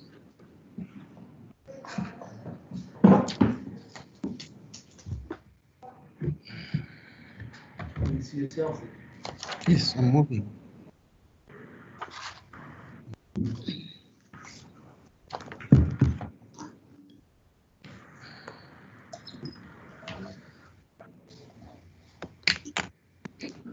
It seems it's correct now, my lady. Okay. Dr. I don't know Libete, whether he was able to hear what I was saying previously. Dr. Libete, please avoid putting a hand on your forehead. It just shows disrespect for the court. It doesn't augur well at all. And then just ensure that you sit properly so that everyone can see your surroundings. Okay, can you hear me? Do you understand? I hear you. Okay, thank you. I do understand. Yes, Ms. Matlapi, continue. as it please the court, my lady. Dr. Libete, may I direct you to scroll further down to page 30207. It's part of the same document. Page 30207.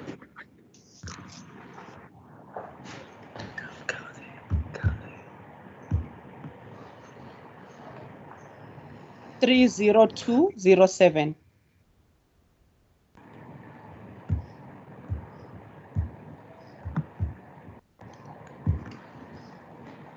30207. Thank you. Kindly scroll down to a paragraph that starts immediately after paragraph number 3. It says recommendations. It's a subtitle on its own. Can you see that? Yes. It reads as follows. We respectfully request that the MEC to consider the above alternative proposal as made by the senior management team tasked with the implementation of LE termination project. The proposal has been discussed and shared amongst ourselves as senior managers, i.e. HOD, DDG, and the LE project managers. Do you see that? Yes. So would you agree that this then confirms that you were part of the discussions and you made contributions as far as the request for extension is concerned? Yes. Let's hold it there. Yes, my lady.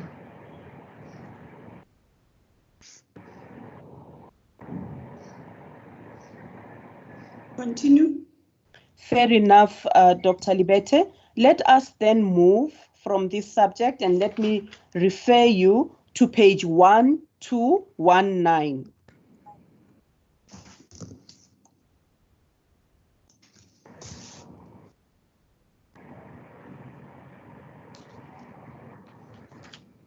Are you there, Dr. Libete? Yes. On the first page, these are the minutes between the Gauteng Department of Health, SADC, and Section 27. Yes. And this is dated 21 December 2015. Yes. And when you look at the column that follows, that says present, meaning the attendees. The second person there is Dr. L.R.R. Libete. Do you see that? Yes. Yes, I've seen that. Would I then be correct, Dr. Libete, to say that you were part of the meeting involving the stakeholders such as SADC and Section 27? Yes. And would you agree with me? Just hold it there. As it pleases the court, my lady.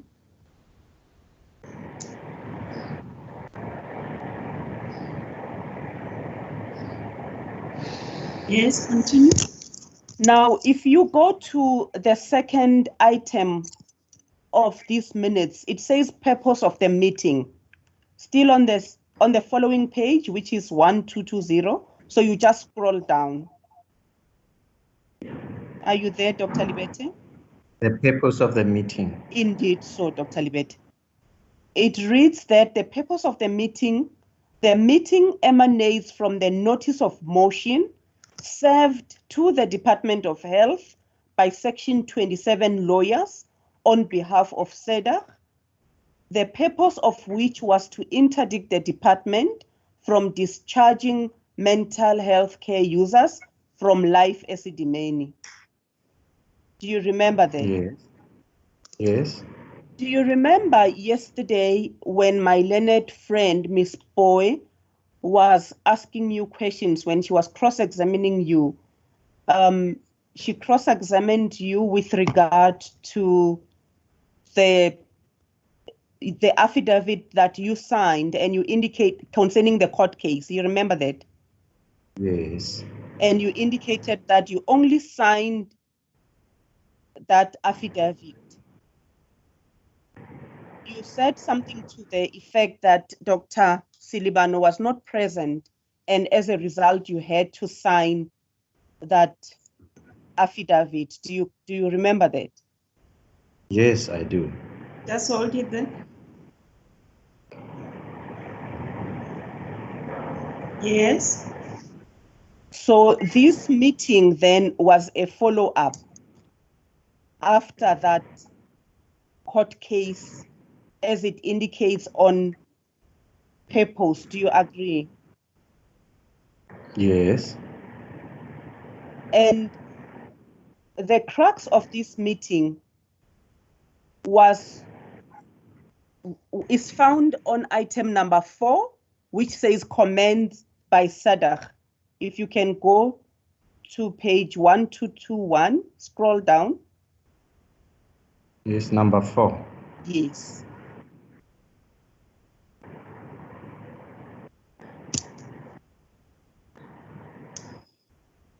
Which says that their view is to settle the matter out of court and would like to avoid going to court if possible. Do you see that? Yes, I do. Now, Dr. Libete, in your testimony, you indicated that the reason that you had to sign that affidavit, as I've indicated, was that Dr. Silibano was not there. What I want to find out from you and for you to explain to this court is, by the time this meeting was taken, were you now au fait with the issues at hand that led... By the time? By the time they came to this meeting, was he now au fait with the concerns that had been raised by SADC and Section 27?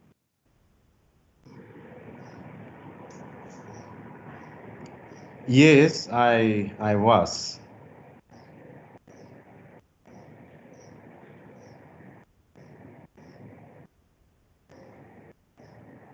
And if... Just a second. Yes. And if you were now au fait with those issues, what have you, as the DDG Clinical Services, do to ensure that those concerns were addressed amicably?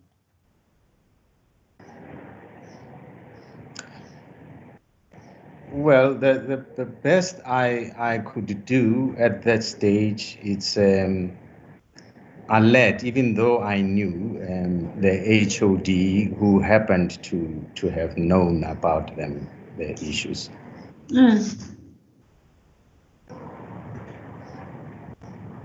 I didn't pick that up.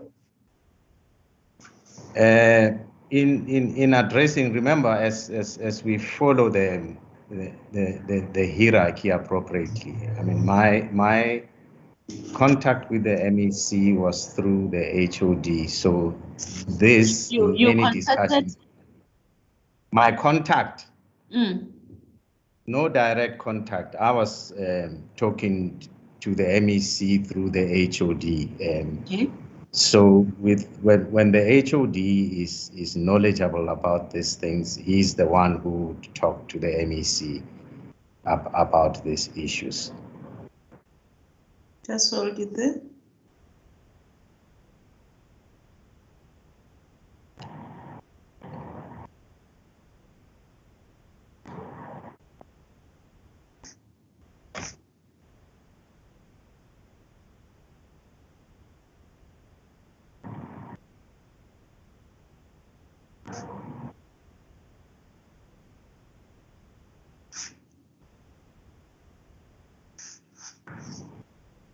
Yes, continue. As it please the court, my lady. According to that hierarchy that you've just explained to the court now, who then should have brought these challenges to the MEC? It's the HOD. That would be Dr. Silibano. Yes.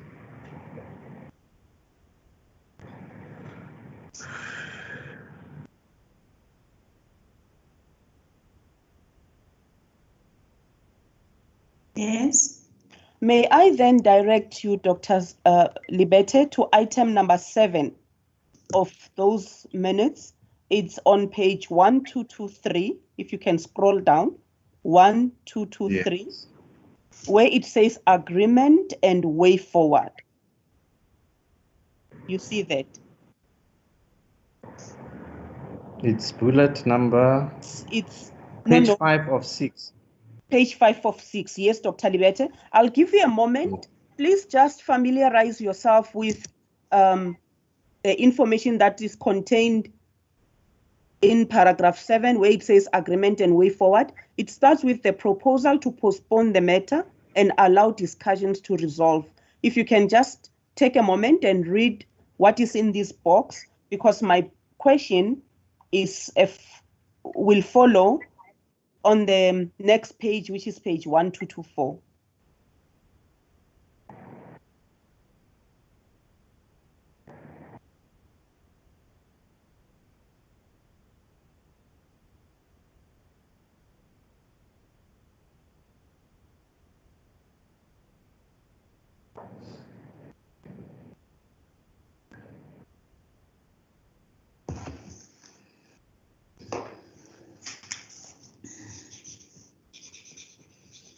You'll indicate when you are done, Dr. Libete. Okay.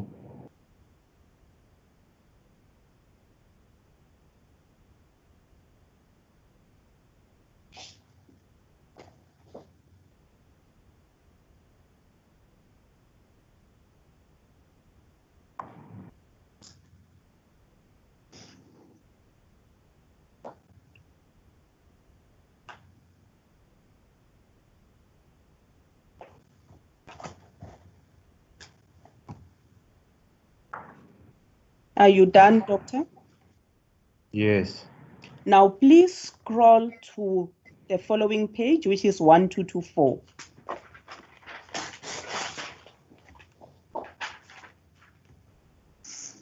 Yes.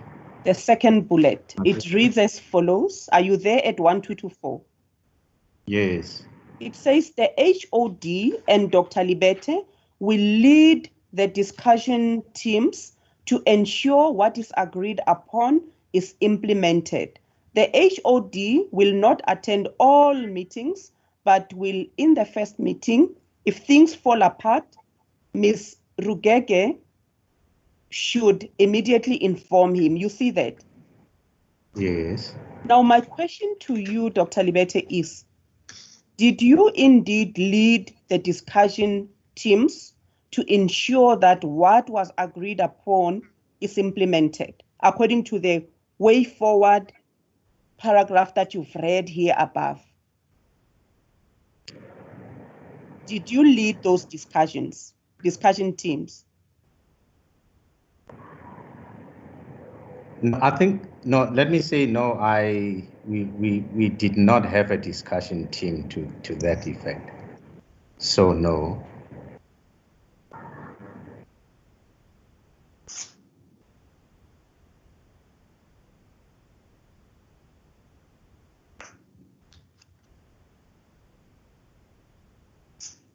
Yes, continue. And what was the reason for not holding those discussion teams, as it reflects here in these meetings, that this was going to be attended to?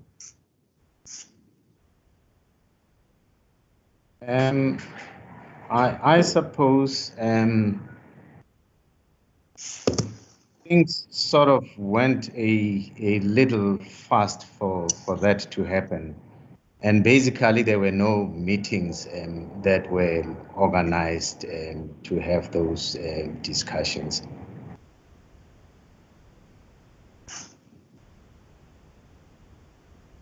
So things went fast, a little fast for that to happen, and I think there was a short space of time that resulted, I think, in the department writing and answering affidavit, because I'm not sure of the dates that were involved here. but the discussions never happened. Okay, continue, Ms. Matlapi. To follow up, as it please the court, my lady, to follow up on your answer, Dr. Libete, this meeting was held in December 2015 already, correct?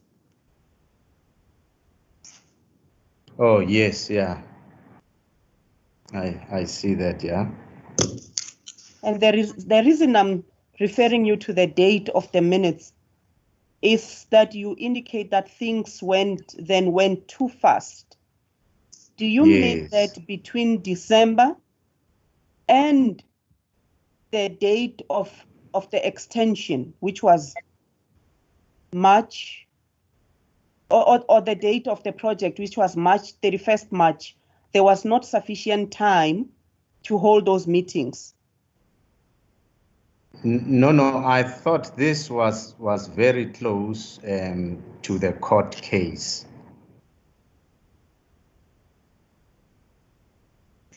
I think I had thought that this had happened close to the time when the answering affidavit was done.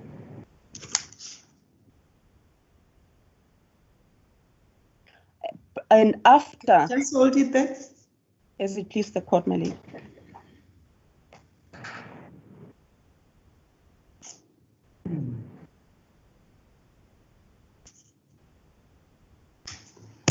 I just want to interject here.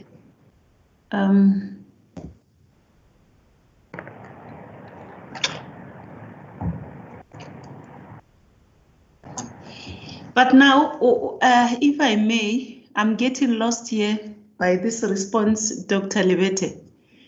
If one looks at the first bulletin here on paragraph 7, it says the proposal to postpone the meeting and allow discussions to resolve the matter by the 31st of January 2016 is agreed to by both parties. So when you talk about the settling of the answering affidavit, when was it supposed to be settled?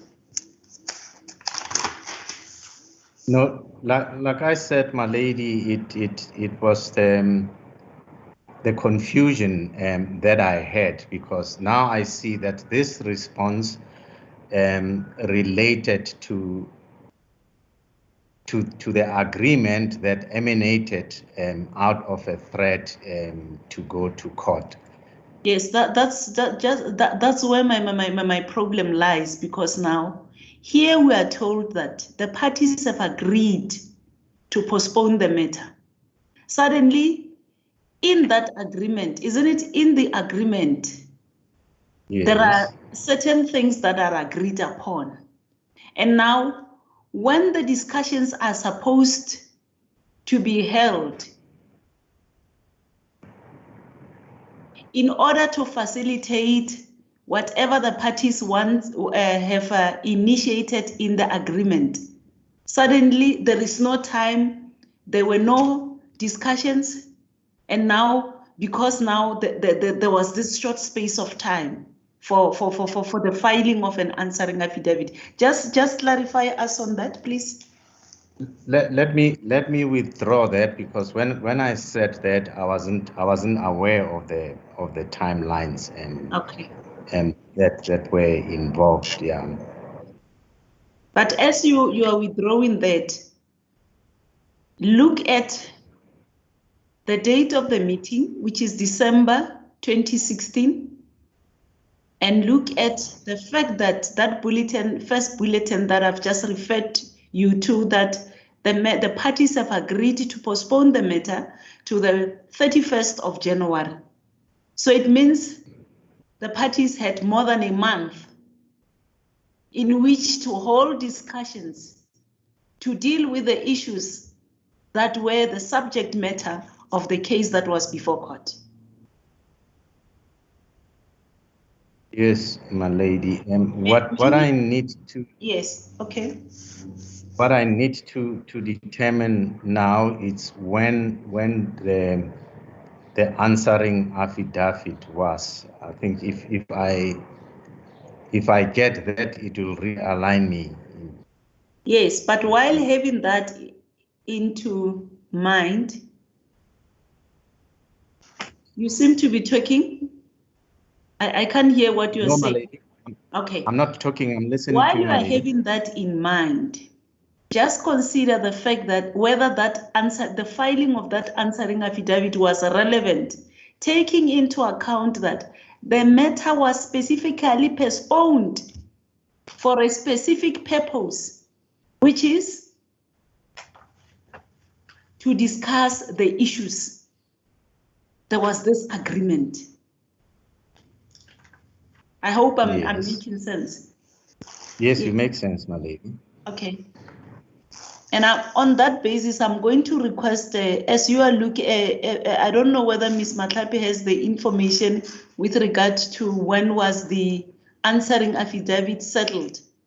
If my memory serves me right, my lady, Ms. Foster showed Dr. Libete the affidavit and indicated that he signed it around the 20th of December. Okay. But then it goes back to what I've just alerted him to say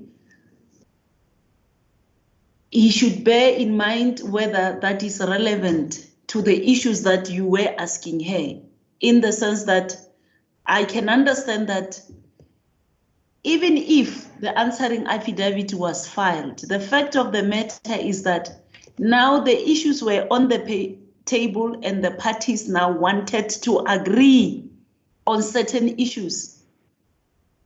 There was this agreement to resolve the issues out of court. Decisions were taken so that something could be done in order to ensure that the matter is settled out of court. So I don't see the relevance of that affidavit and its date.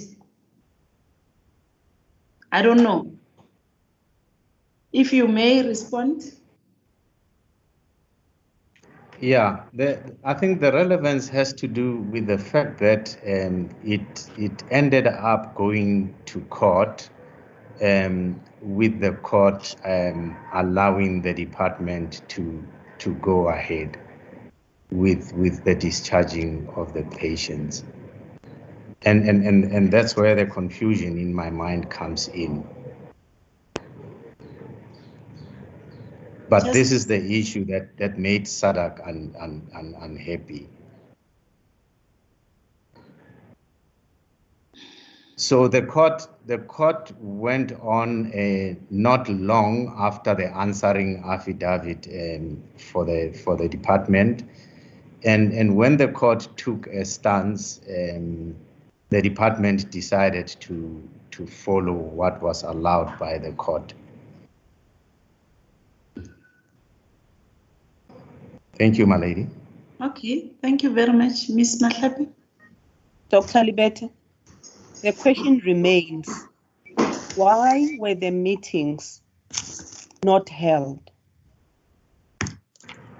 Despite the timelines, why were the meetings not held? As agreed. As agreed in the minutes. Yes, I think this has to do with what makes me sound like a broken record with other things that I had to attend to.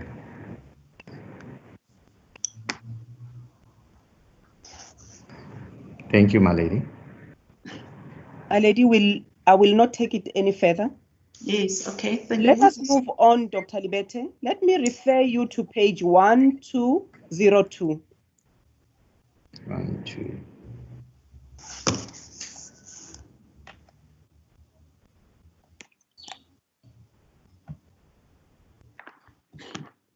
On 202.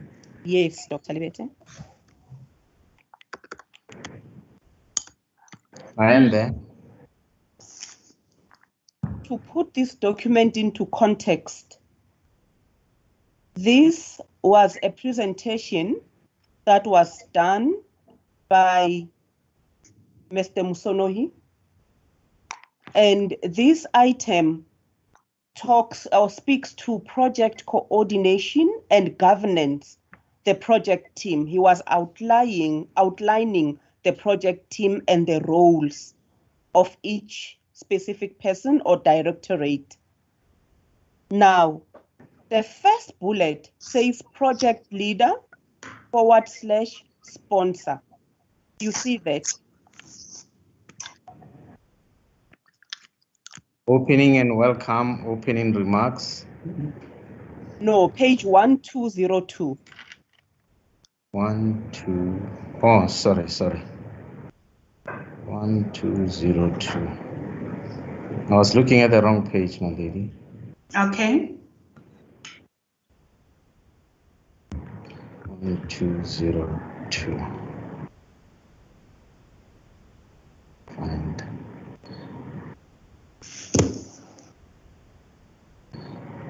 There should be a pop-up on your 2. screen from Advocate Rama email. You can just press yes, it will take you to that page. Oh, okay. Yeah, it has come now.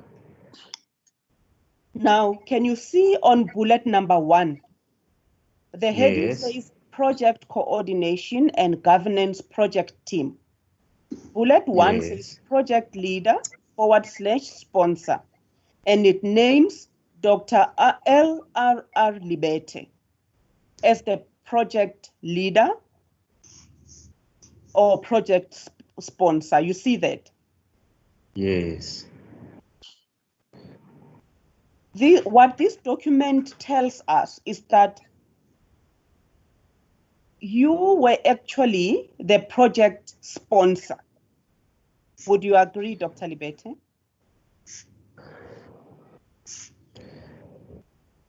Not necessarily, but probably maybe by virtue of my position. But that was not an issue that was absolutely clarified.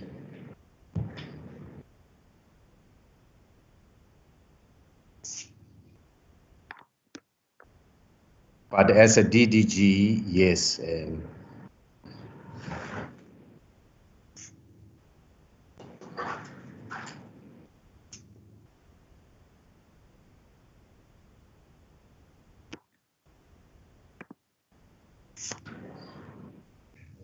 Yes, continue. Maredi, I didn't get the answer clearly. The witness said not necessarily, but as a DDG, yes.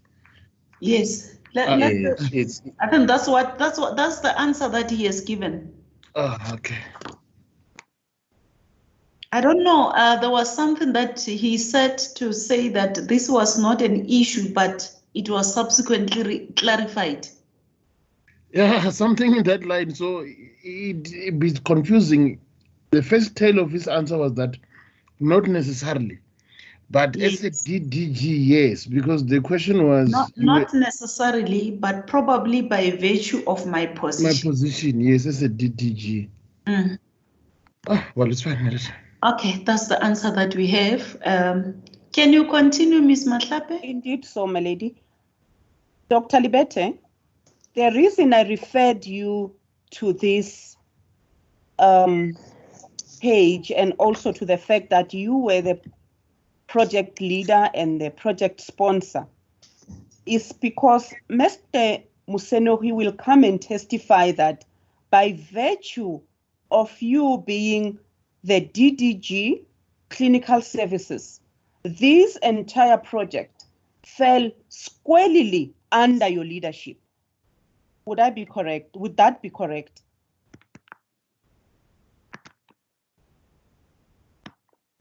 yes. If you follow the hierarchy, that's what it means.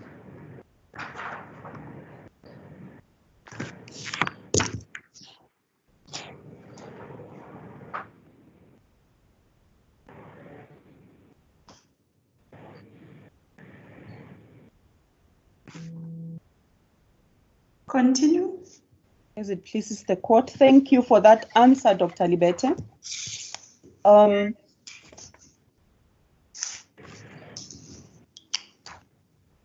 Let me then take you, Dr. Libete, to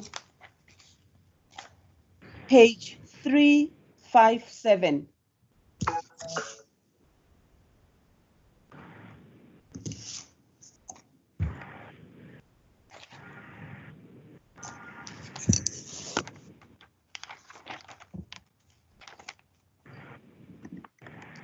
You can just simply click on that pop-up. Just click yes, then it will take you to the specific page.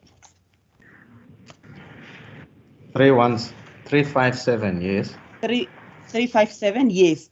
To contextualize these documents, it actually starts at 354. It is the statement of Sophie Thelma Lingwane. Now, if you go to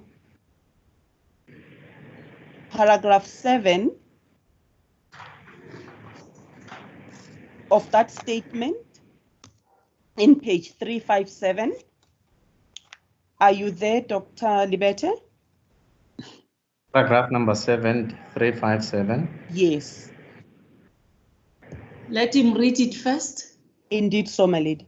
Is it the only paragraph that you're going to refer It is the only paragraph, my lady. Okay, thank you. Doctor, just have a look at the paragraph before any question is posed to you.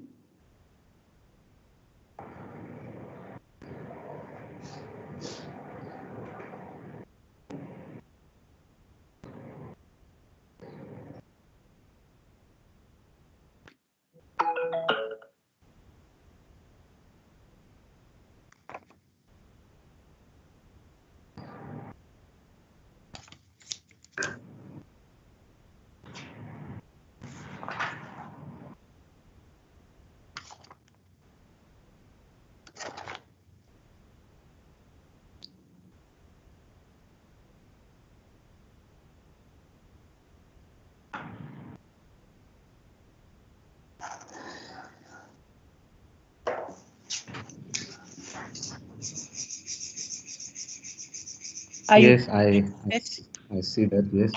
Thank you so much. What I want to indicate to you with regard to this paragraph, let me just read into the record these first few lines.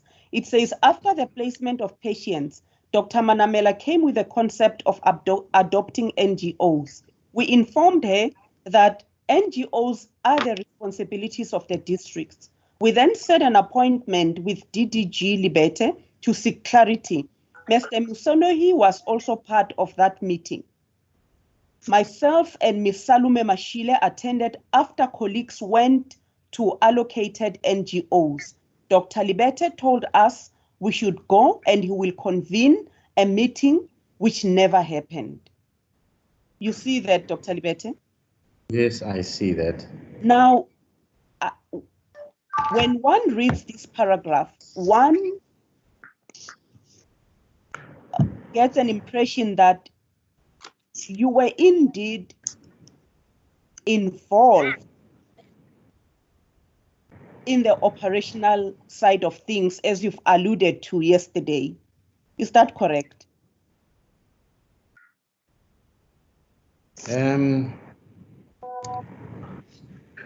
Let me say yes and explain that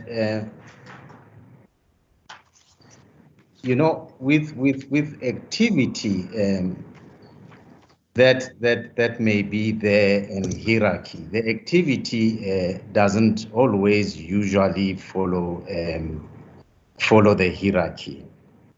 But then the fact that I, being the DDG Clinical Services, draws me into these issues, in as much as it draws me to some other issues, which would include labor, it would include anything, death that happens at hospitals. So yes, by virtue of being a DDG Clinical Services, it's within that purview. So it straddles from operation to operational to strategic. So yes, let me close it by saying yes.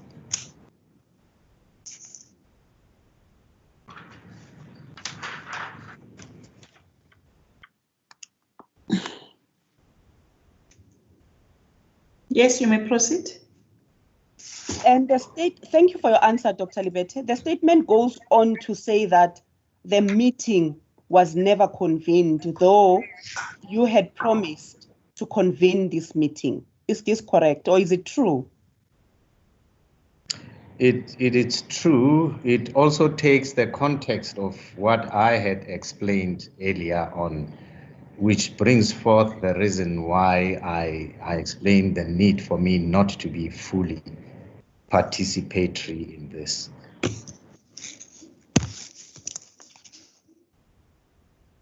You may have noted in the other meeting, I started the meeting, had to leave, the meeting continues, and I had to come back. So it's a challenge. Thank you, I'm done.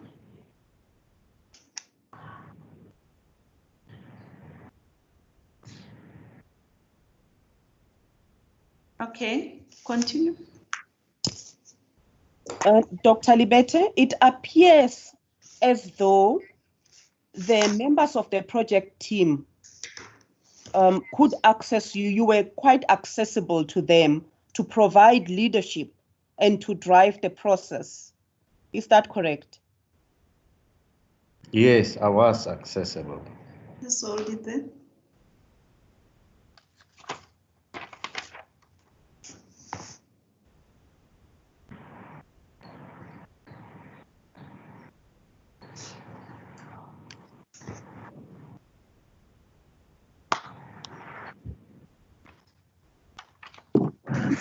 Continue. Now, when the project team members, such as Ms. Linkwani, approaches you with a concern, as she did in this, as reflected in this paragraph, did you report to Dr. Mazamisa or to Dr. Manamela that there is such a concern that needs to be attended to? My lady, you'll note that the intention was to call a meeting in which these things were to be discussed. But in the full swing of the activities, I think this may have been left out. It may not have happened because of what I explained earlier on. But like you said, my lady, in terms of accessibility, yes, I was accessible. But assist us, doctor. This is a straightforward question. We have got your evidence on record. This is a simple question to say you have already considered that you were accessible. Now this question is a clear, straightforward to ask you whether when the concerns were raised, especially important concerns with regard to this particular project, did you report the concerns in terms of the hierarchy to the two members, Dr. Mazamisa and Dr. Manamela? We understand that as you have indicated in your evidence that your hands were full, but you were accessible. You could be there at meetings for discussions. When they needed you to provide leadership, you were indeed accessible. But couldn't something be done for you to report these other things to other people so that they could assist you if your hands were full, if you were indeed engaged on these other commitments that you have been referring to throughout your evidence? Yes, you're right, my lady. And I think those steps have just recently been taken to make up for that. At that stage, there were no steps that were taken to address that. I don't understand when you say recently. We are talking about this incident. And no, at Yes, let's talk about this incident because the court should be assisted in order to investigate in this inquest as to what could have happened. We Yes, have you my lady. here, a person who has been there, who is in a position to assist the court, but we are not getting answers from you. Can you please answer this question? Yes, my lady. At that stage, there were no people who could help, whom I could give some other responsibilities, because some of them demanded to be attended to directly by me, and that's for you, my lady. And for advocate, may you repeat the question, please? Just before she repeats the question, you say some of these people, what could happen by yourself? Were No, you they the are only person who could access them? Did I understand you correctly? no, not access. Isn't it, my lady? Say I say there's lots of work on the other side. Couldn't we have other people who would do some of the work that I was? The truth is, no other people were given that responsibility, because some of the things demanded that I attend to okay. myself. Yeah, in fact, most.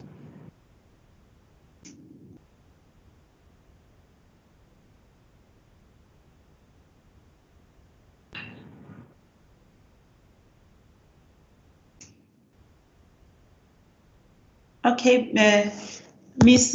Mahlapi, just repeat this question for the witness to answer, please. The question is simple and straightforward, Dr. Libete. Please listen attentively. The question is, why was the meeting not held?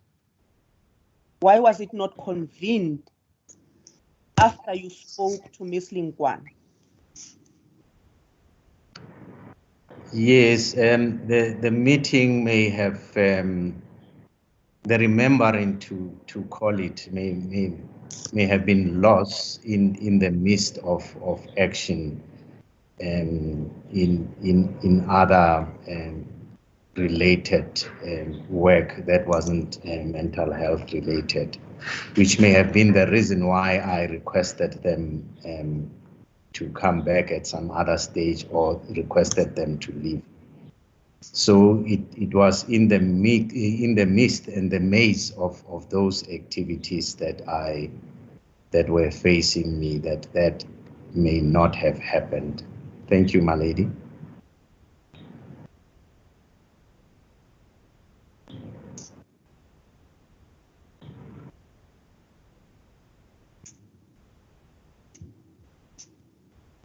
Continue.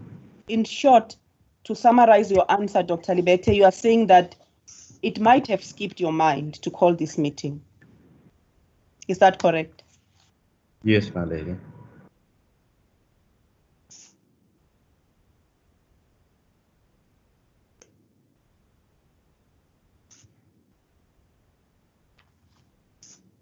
Continue.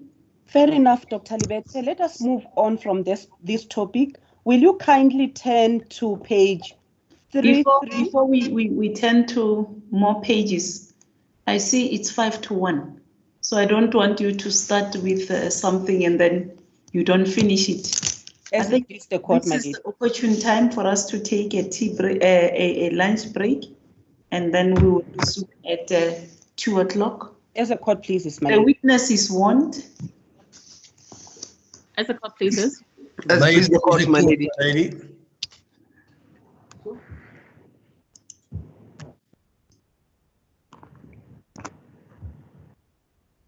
Do I switch off here? Just switch off the video.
Premier Gorway control.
Indeed so, my lady. Yes, my lady. Yes, let's continue. May it please the court, my lady. Welcome back, Dr. Libete. The witness is warned again. Dr. Libete, can you hear us? Can you hear us?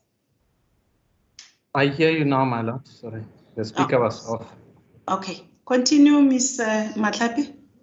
May it please the court, my lady.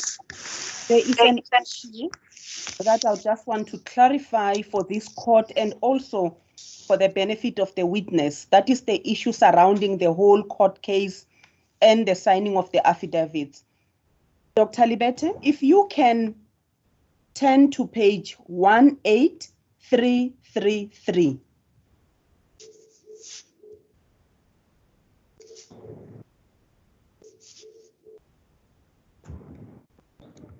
Page 18333.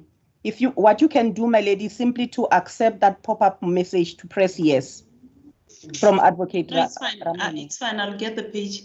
Thank you.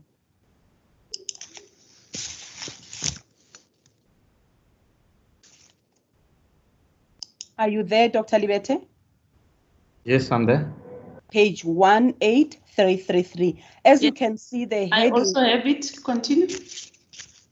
The heading in between the tram line says answering affidavit. Then it says, I, the undersigned, Libete Ruben Richard Libete. Now, what I want to bring to your attention is on page 18365. It's still the same document. I'm just taking you to the end of the document.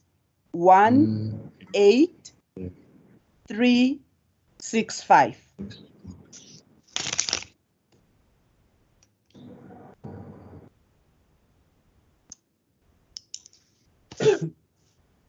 Are you there? Yes, I am there. This is the affidavit that you were talking about, and you said you didn't recall when did you sign it. And I indicated that our colleague, my learned colleague, Ms. Foster, during her testimony, she indicated that it was signed on 20 December 2015. Can you see that? Yes. Yes, I see it. Now,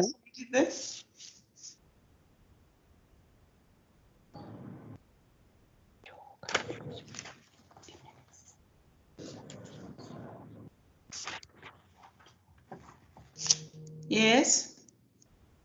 So you can see that the affidavit was signed on the 20th of December.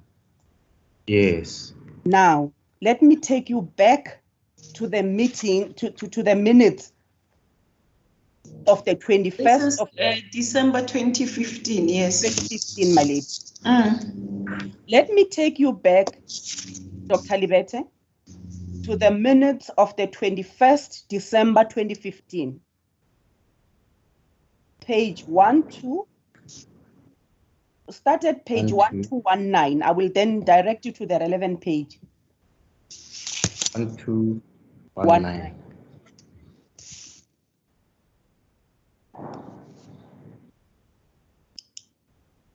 Are you there, doctor? Yes.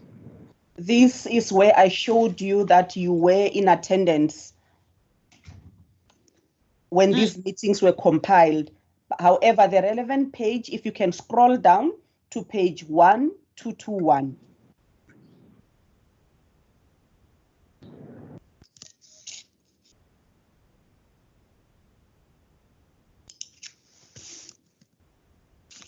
Yes. If you look at the third bullet, starting from the top, third bullet from the top. Yes. I'll give you a moment just to internalize and read this paragraph. It starts with, the department responded. Yeah. Okay, please just take a few moments and read it. You'll let me know when you are ready.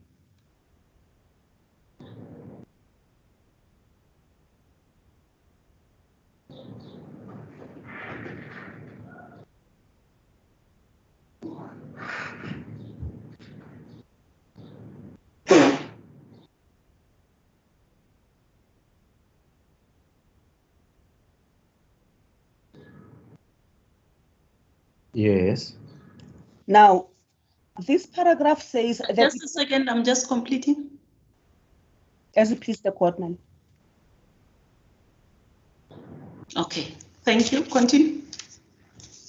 Bullet 3 reads, the department responded to the court papers because it would have been irresponsible not to respond. Even though papers have been served, this meeting is important to ensure the focus is on patients, as both parties are bona fide in this matter. There is still a need to see each other in the same light. The department wants the discussions to continue. So what I wanted to highlight here, Dr. Libete, is the fact that you had signed that affidavit on the 20th. Yes. And in fact, on the 21st, when this meeting was held, the papers had already been served. Yes. So that is the clarification that I wanted to make for this court and also to you. If you remember, even though I didn't pick that up, but I indicated that in my view, the signing of the affidavit or the settlement of the affidavit was not relevant. You remember that point? Indeed so, my lady. Indeed so. Now, let us move on. This is the last question, Dr. Libete. Just a second.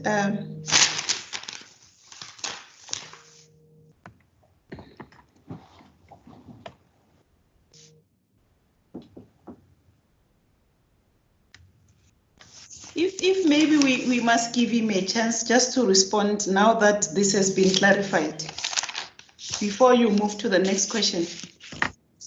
Do you want to clarify, Dr. Libete? Yes, my lady. What I needed to do in terms of asking about the relationship to the signing of the affidavit is that I needed to locate myself in the timelines. But now that the timeline, you have got the timeline now. Yes, my lady. Yes. What is your answer? Because you have been telling us that because of the commitments, now that you have got the timeline, it is clear that the affidavit was signed prior to the meeting. So what is your response to that particular question? That is why I'm saying clarify this, because now that we have got the clarification with regard to the dates as to when the affidavit was signed. Yes, it's the question of the meeting, the meetings that were supposed to be planning and making things happen, and my response related to my business at that time, and yes. I think the court case was approaching, and I think the exact it may have stopped after the court had taken a decision to withdraw the affidavit that was put in by SADC and company. I don't get this clear. What stopped after the court? What the affidavit of that was done by SADC? Isn't it? It was the affidavit and this meeting, which was probably followed by the court at a later stage. Now, between the meeting, from the meeting going forward, I still continued with my other responsibilities. Okay. But probably when the court decided not to go ahead with what SADC was requesting, I think that's part of the issues that resulted in those meetings not going on. Okay.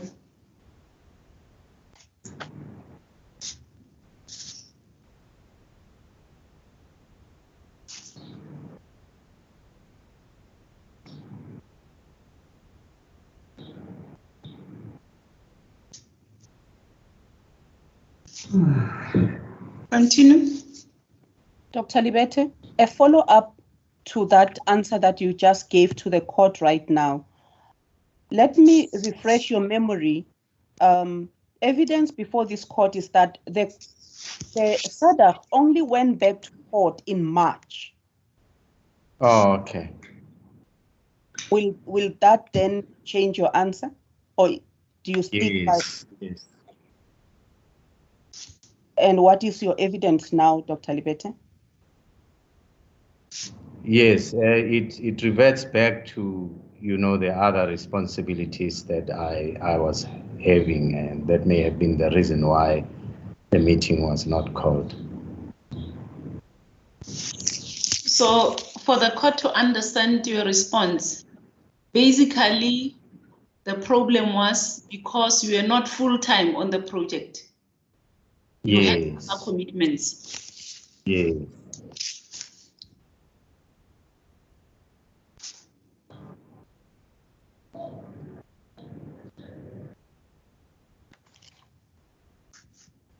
Continue. May it please the court, my lady.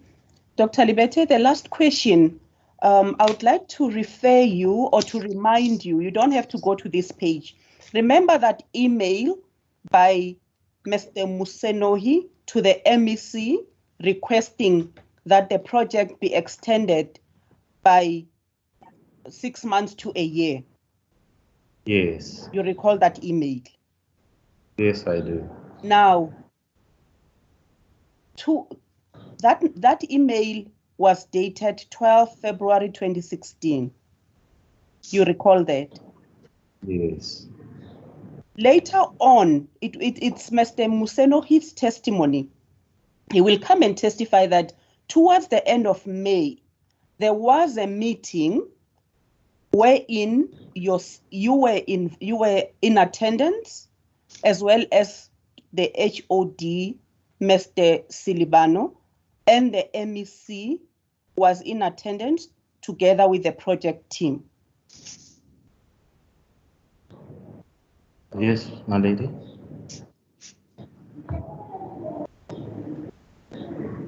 So the meeting was with the former MEC, Mr. Dr. Silibano, and who? The MEC was chairing that meeting, my lady, and Dr. Silibano was in attendance. Dr. Libete was in attendance, and other senior members in the Department of Health were in attendance. The question? Now, Mr. Musenohi will come and testify that the topic on that day, or the subject of discussion, was the retention of Baneng, the Baneng facility, because the MEC had already conceded to the 3 months extension of the other facilities. Do you recall that? Yes. Where the issue of Baneng was discussed? Yes, I do recall that meeting. Now, it's Mr. Musenohi's testimony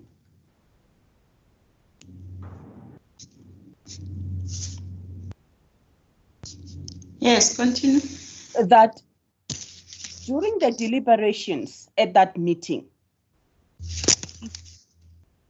he felt so strongly about the department.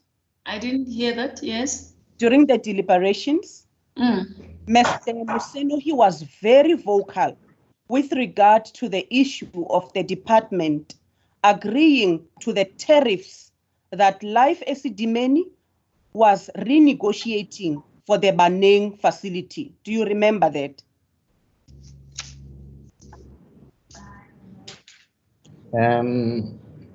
Not to the letter, but yes, there was that discussion.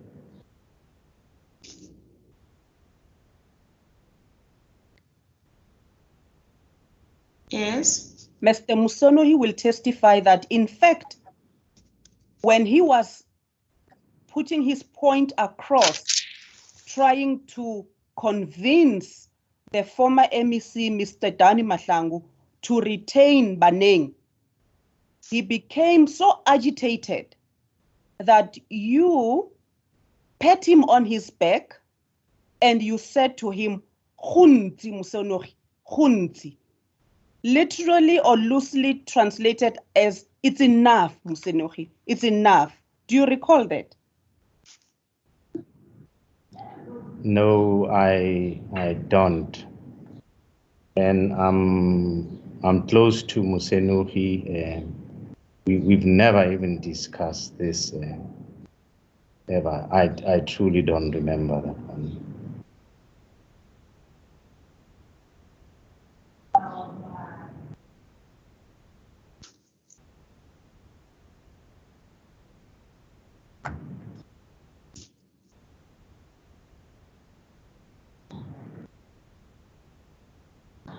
Continue. It is further, Mr. Musenogi's evidence, he will come and testify that at that meeting, the former MEC, Mr. Dani Mahlangu, accused him of being an agent or a spokesperson for Life Esidimeni. Do you remember that? Yes, that part of "Are you working for Life Esidimeni," I do remember.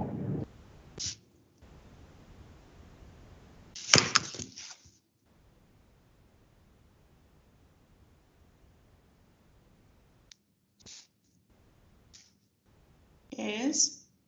What you don't remember, according to your testimony, Dr. Libete, is you trying to calm him down, to say, "It's enough, Mr. Museno." No, I don't remember, but I don't deny that I could have done it, but I don't remember.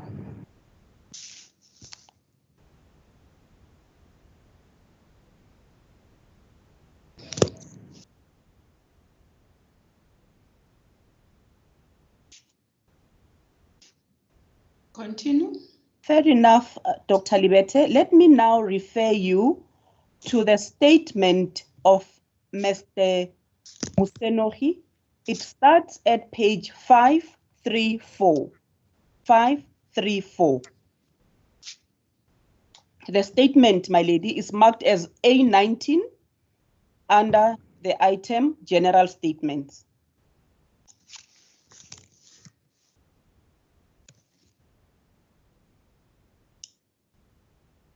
Yes, I'm there. Are you there, Dr. Libete? 534? Yes. Okay, the relevant page, Dr. Libete, is actually 536. So please scroll down to 536.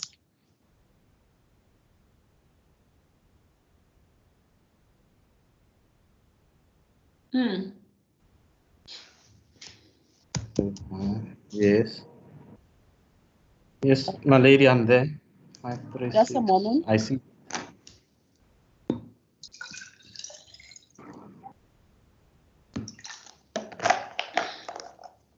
Please have a look at paragraph 11 on that page. I'll give you a moment just to read and reflect on it.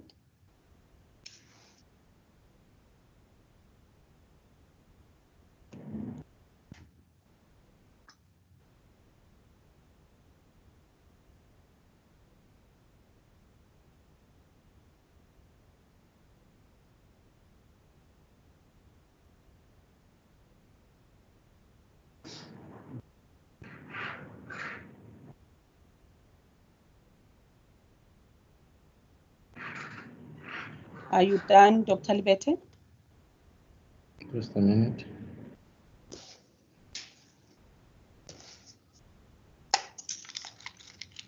Yes, I've finished. The relevance of this paragraph, Dr. Libete, is that it reads, after the project was finally terminated, there was a report which was drafted and I signed it off. I, however, did not compile the report because I was removed before the project was finally terminated. I was replaced as the coordinator of the project towards its termination. My assumption of the reason of my replacement was the perceived tension between me and the MEC that aroused when I argued that the department agree with the higher tariff request by Life Esidimeni for extension by a year of the Baneng contract, and was accused me of acting like a spokesperson of Life Esidimeni. So the relevance is what you have just corroborated, that indeed Mr. Musenohi was accused of being an agent or a spokesperson for Life Esidimeni when he argued for the retention of the Baneng facility. Is that correct? Yes, that was mentioned as far as I remember.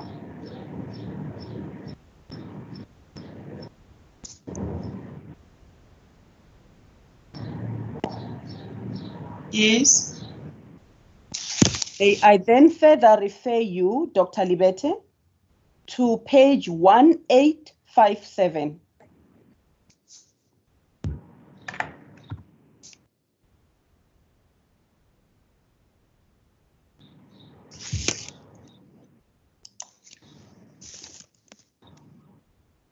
Are you there? Yes. In fact, to contextualize this document, this is the statement of Dr. Nokuphila Margaret Mazamisa, and I would like to direct you to paragraph 5 thereof.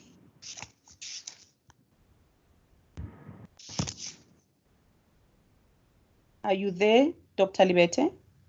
Yes. Please take a moment just to read, absorb, and reflect.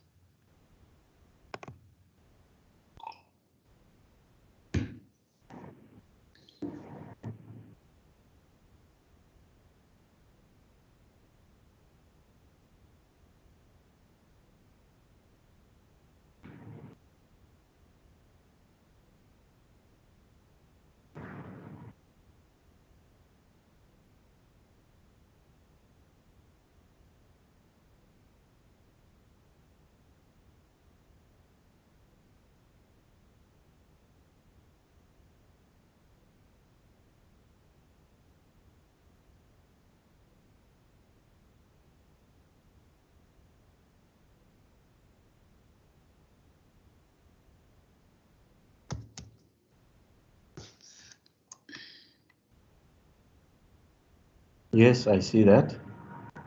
Is it please the court? Dr. Libete, let me just read this paragraph to the record.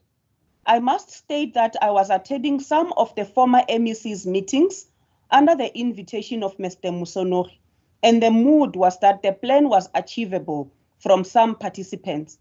I also advised Mr. Musonori to propose to the former MEC to give the project more time, or that the department should buy one of the Life Esidimeni facilities. The former MEC allowed a 3-month period, which was not enough. On the purchasing of one of Life Esidimeni facilities, the MEC asked Musenohi as to why he was behaving as though he was a Life Esidimeni agent. The former MEC, Mr. Dani Mahlangu, wanted the contract with Life Esidimeni terminated speedily. As far as I remember, this was the MEC's decision. I'm not aware of any steering committee that might have taken a decision to terminate Life Esidimeni contract. I gave input to Mr. Musenohi as far as the project was concerned, although my name appears in the project plan. Do you see that?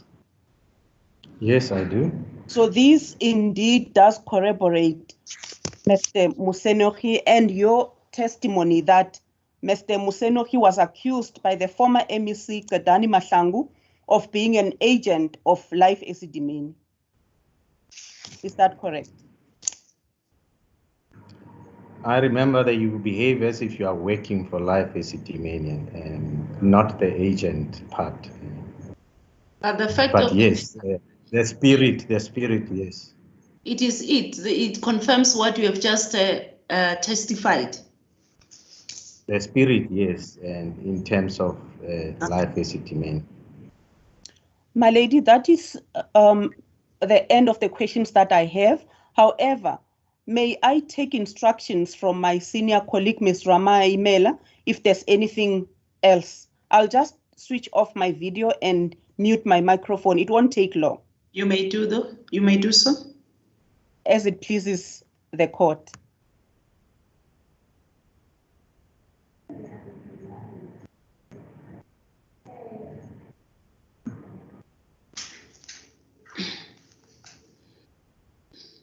My lady, that will be the end of our cross-examination. Thank you very much. If I may find out who is next after Ms. Matlapi, and thank you, Ms. Matlapi, for this valuable cross-examination. Thank you. This is the court, my lady. Who's next after Ms. Matlapi? If I may find out, where is Mr. Hudamu? I haven't heard from him.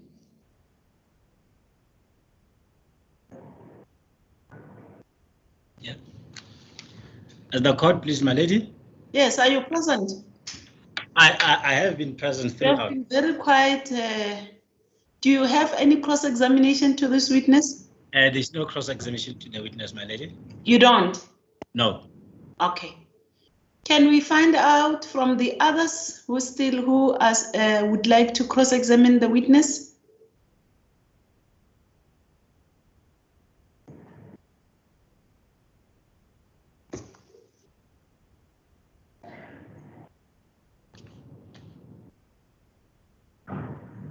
Is it silence?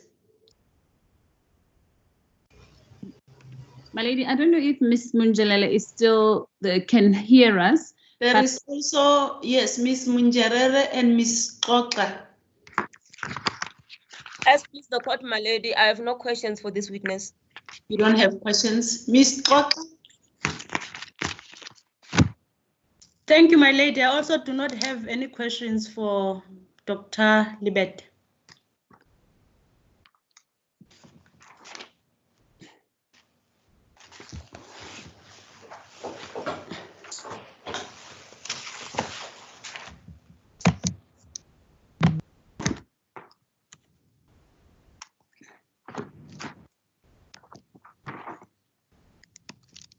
Is there anybody else who I could have left out? Say for there is Mr. Brophy, okay? My lady, just in the spirit of waiting my turn, I too do not have any questions for this witness. You also don't have questions.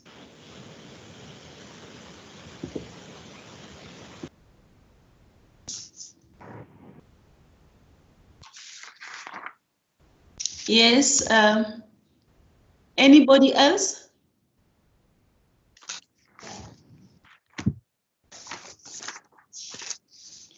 I know that we still have those witnesses from the NGOs who do not have legal representation. Ms. Ethel Ngube, Ms. Diane Noyile, and Ms. Karina Morale. But before I go to them, if I may ask, we have Mr. Tisetso Malebe, representing Ribafeni, and Mr. Neil Veselu, just to inquire if they don't have questions to this witness in cross-examination. No, my lady. This is Tisetso. No questions, my lady, from Neil Veselu. But the two of you, especially Tisetso, remember when the witness started testifying, I explained to you that because both of you are not represented, you have the right to ask questions in cross-examination, especially where you realize that the evidence that is presented before court, you do not agree with it. I said you must put that evidence to the witness. You shouldn't wait until you yourself testify. because that evidence, should it not be challenged, it will stand at the end. There won't be any purpose of you to present that evidence to say you are waiting for your turn. You remember Tiseso? Yes, ma'am. Yes. So, Mr. Veselo, this is what I'm explaining. Do you understand, both of you? Understand, my lady. Okay, so you still do not have witness questions to this witness? No questions for this witness, my lady. And Tiseso? No, I've just got one issue that I would like to. It's not a question, but it's something that I'd like to put to light. Okay. Yes. Yes, you may do so. Firstly, my lady, I feel that our NGO was put in in bad light, and I need to clarify certain aspects as to what in fact happened. We terminated the contract, and we met with Dr. Lebete and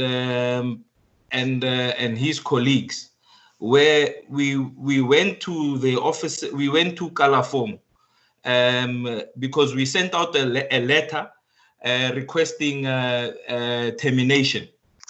And then when we got to the Kalafong boardroom, in the contents was that we're giving them a notice to terminate, as it had become inaffordable to run the two houses. Yes. Then I just want to clarify, when Dr. Lebete says in his affidavit that when they went to Ribafeni, there was no food for the mental health users. That in fact that there was food and there was staff, and because in our possession we've got the audit that was done by health themselves, in saying that, I mean, our NGO, we had a mortality of about 2 people that died out of I think the 90 people that we had. So based on, and they didn't die, the one died within our NGO and the one died at Kalafong at the hospital. So what number did you have? Just a second. Sorry, we had what about. Number did you have in both houses? If I can clarify, Noni, we had 19. We had about 90. Okay. We had about 105. In both houses. In both houses, we had about 105, and 105. 105. And this 90, what is it all about? No, it's a mistake. I just clarified it with the lady that's next to me. Okay. And it's 2 that died. The one was Samson and Tlapo, and Mr. Moarani. And Mr. Moarani, I think. Just a second. Samson and Tlapo. And Mr. Samson and Tlapo sadly passed away in at Mr. Kalafong. Moerani. And Mr. Moerani is another mental health care user that passed away a week after coming from, I think it's a week after he came from Life Esidimeni. So. And then the other Nhlapo? Nhlapo died at Kalafong Hospital, ma'am. Okay, just to interject here. So what you are saying, you do not agree with what he has testified before court? I don't, in terms of, I'm speaking about our NGO, not about other. Yes, you are talking about Yes. specifically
It's almost 4 o'clock.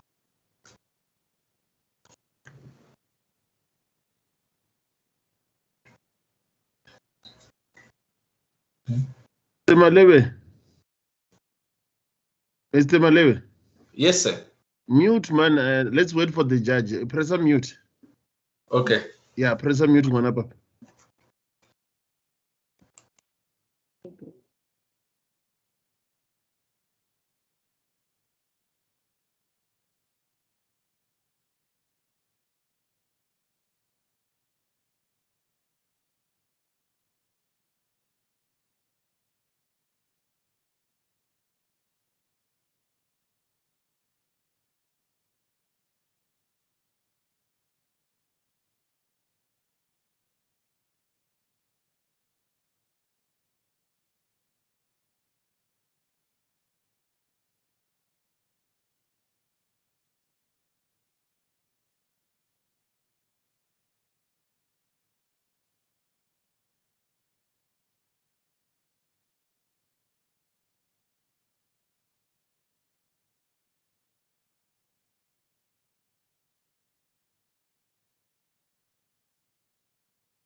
Yes, my lady.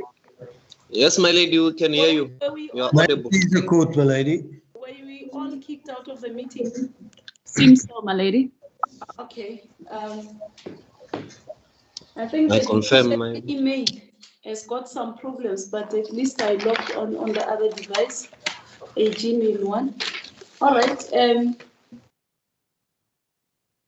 Tisa, so I just wanted to go to your statement. If you can assist me, I was trying to get to the page of that statement. 395. Just to confirm a few things with him before I put this to the witness. Statement 395. Okay, I'm still, I just want to go to case.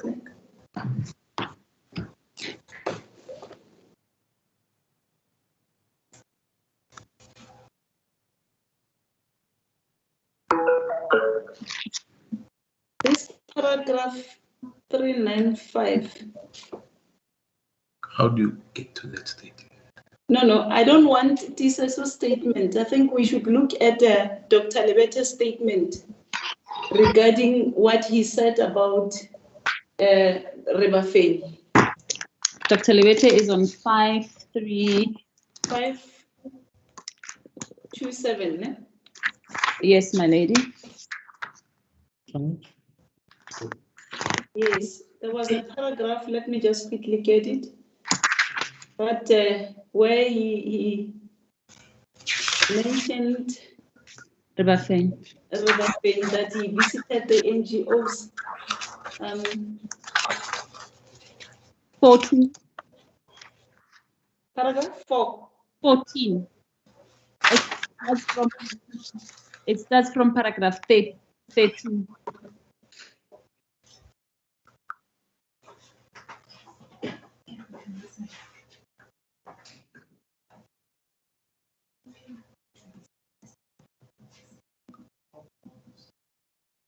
Yes.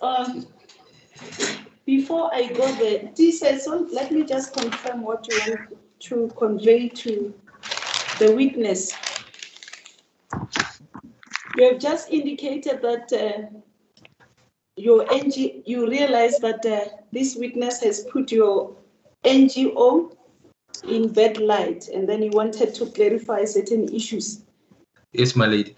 Yes, and then you mentioned that you terminated the contract and met with Dr. Lebete. Are you still there? Tiseto? Yes, we met with Dr. Lebete. Yes, I mean, if you can just, you had, as I indicated, you can ask. I'm sorry about that. No, Yeah. Can you hear me, my lady? Yes, I can hear you. No, I just want to clarify just that point, and the point that also, I mean, you must also, when I remember in hindsight, we were also assisting a couple of our fellow NGOs as Rebafeni with food when they didn't have food sometimes, and with things like blankets. Okay, also. I'm going to interject here. Let's deal with one thing at a go. Otherwise, that is why we asked you to get legal representation. You have been sitting here, you had the other legal representatives on behalf of the NGOs asking questions to Dr. Lebete. Yes, ma'am. So you have just indicated here, I just wanted to confirm, just before we were kicked out of the meeting, this is what you have just said to the court, that you terminated the contract and you met with Dr. Lebete. Yes, at Kalafo. Yes, ma'am. So does Dr. Lebete remember this meeting that you had with him at Kalafo?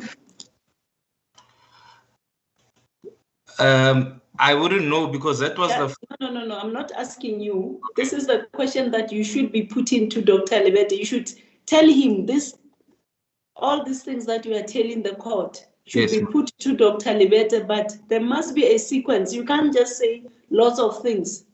the witness has to answer, isn't it? Yes, ma'am. So I'm just trying to assist you. Dr. Lebete, do you remember this meeting that Mr. Malebe, who said that he was a representative of Rebafeni, that he met with you in Kalafong, where he wanted to serve a notice of termination of the contract that they had, Rebafeni had with the department?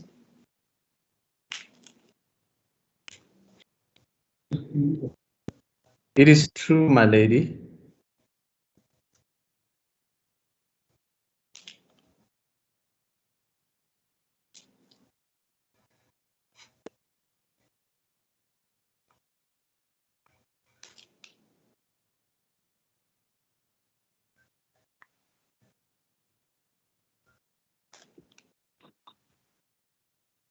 Yes, and then he also mentions that it is not true what you said, that Rebafeni did not have food and stuff. What is your response to this?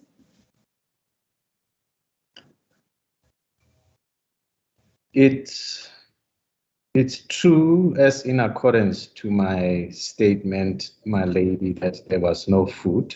Okay. I did mention number of people who were there on the staff side. My lady? Yes. I'm sorry to interrupt. I realize that Mr. Tisetso is not represented. Yes, that is why I'm trying to assist him. He chose not to be represented. Yes, I just wanted to bring to my lady's attention what he specifically says about Dr. Lebete, the termination and the meeting in Kalafong in paragraph 11 of his statement. Yes, that's why I'm saying I'm just dealing with what he has just told the court, then I'm going to go to the statement. As the court pleases. Yes. So you deny the statement that he says there was food. So you are saying indeed there was no food. Yes, my lady.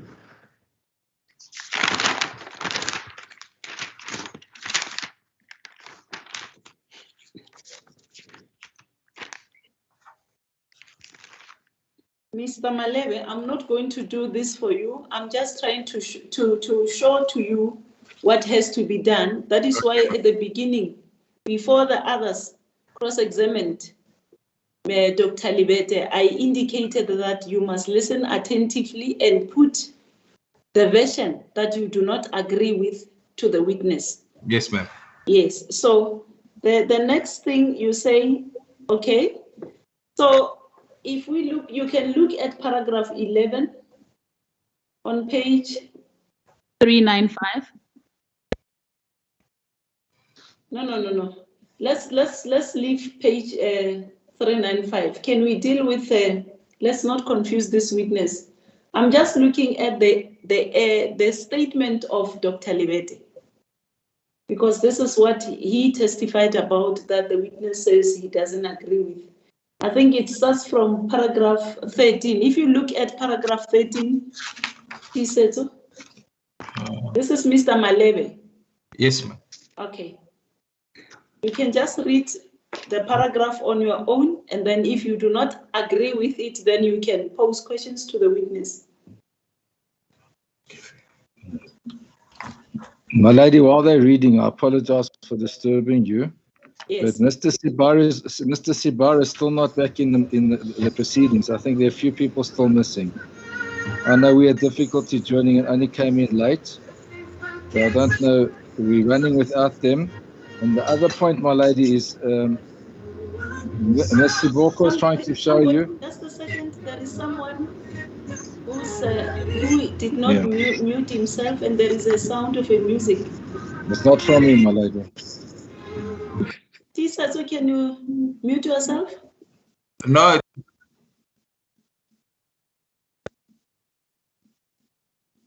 Does it come from you, Dr. Lebete?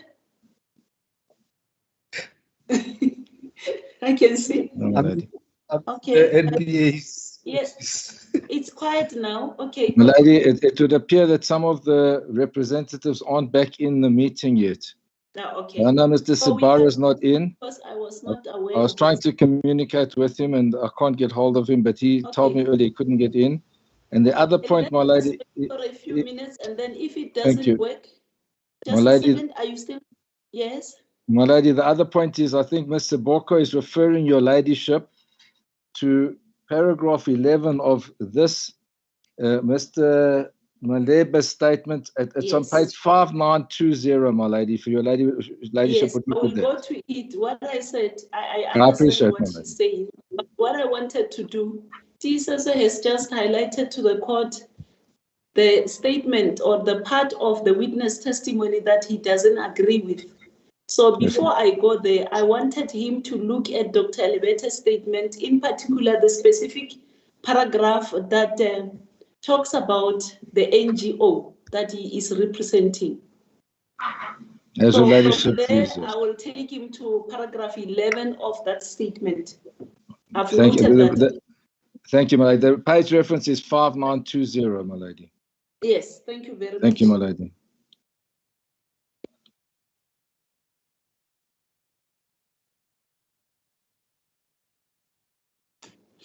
Mr. Malebe, while we are waiting, I don't know how you view this matter, but do you see the importance of obtaining legal representation? My lady, I view this matter in a very, very serious light. Hence, I've abandoned all my activities and I tune in. I'm not talking about that. You were compelled to be here to listen to the evidence because you are also going to be a witness. I'm not sure when, but what I'm saying is that now it is your turn to cross-examine the witness, right?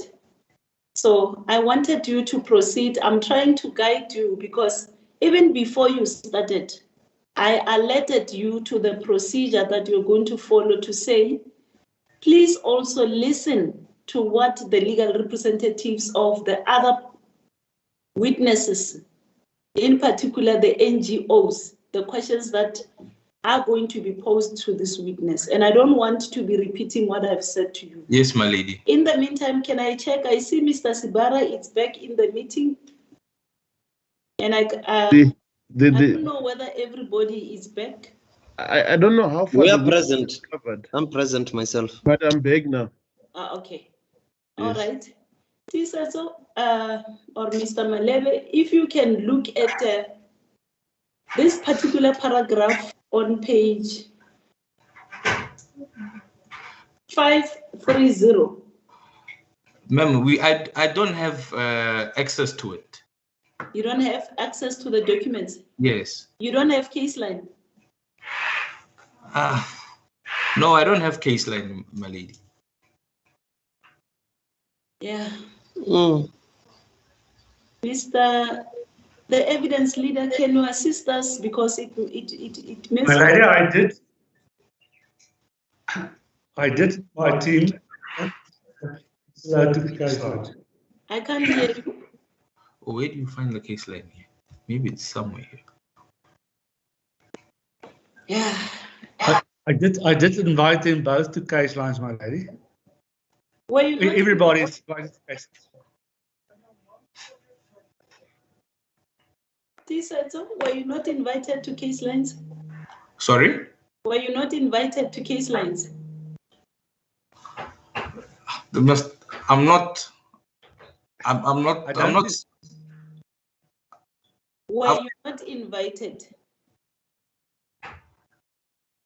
No, ma'am. I wasn't invited. Not that I'm aware of. But how did you proceed with these proceedings? Because we take it that everyone who's part of these proceedings has been invited to case lines. No, ma'am. I've been logging on from the beginning of the trial. So how did you cope in listening to the evidence of the other witnesses? I was writing down, ma'am. Okay. Do you remember what you wrote with regard to this statement of Dr. Libete? Yeah. Yes, ma'am. Where it talks about the NGO that you are representing. Yes, ma'am. Yes, if you can look at that portion and tell me what did he say about it, just to check whether you are with us in these proceedings, because we shouldn't assume that you are with us while you are not. No, because what Mr. Lebete indicated was that when they arrived at the NGO, that the security denied them access, and also, and then he alerted that there was no food, and that there was no staff, man. Those are the 3 pointers that I made in my notes when he was leading the evidence, man. I'm so concerned now. I think the evidence leader has to guide you with regard to the documentation, because and then Mr. Veselo, how do you pronounce your surname? It's Vesela, my lady. Do you have access to case lines? Yes, I do, my Do lady. you have all the documents? Yes. So, Mr. Malebe, is you alone who doesn't have the documents? My lady, can Mr. Malebe just give me his email address? I just want to make sure. It's clubcapital@gmail.com, sir. Mr. What Lake. capital? It's C for Charlie. Yes. L for Lima. Yes. U for umbrella. F for Freddy. F for Freddy. Yes. C for Charlie. Yes. A for Apple. Yes. P for Peter. Yes. I for ice cream. Yes. T for Tommy. Yes. A for Apple. Yes. L for Lima. Okay. At Gmail. At gmail.com, sir. Thank you. Does that appear in your list? I'll just want to go there, my lady. But in the meantime, I can proceed. I've got a problem because it appears, I think he must be given the opportunity to look at the statements.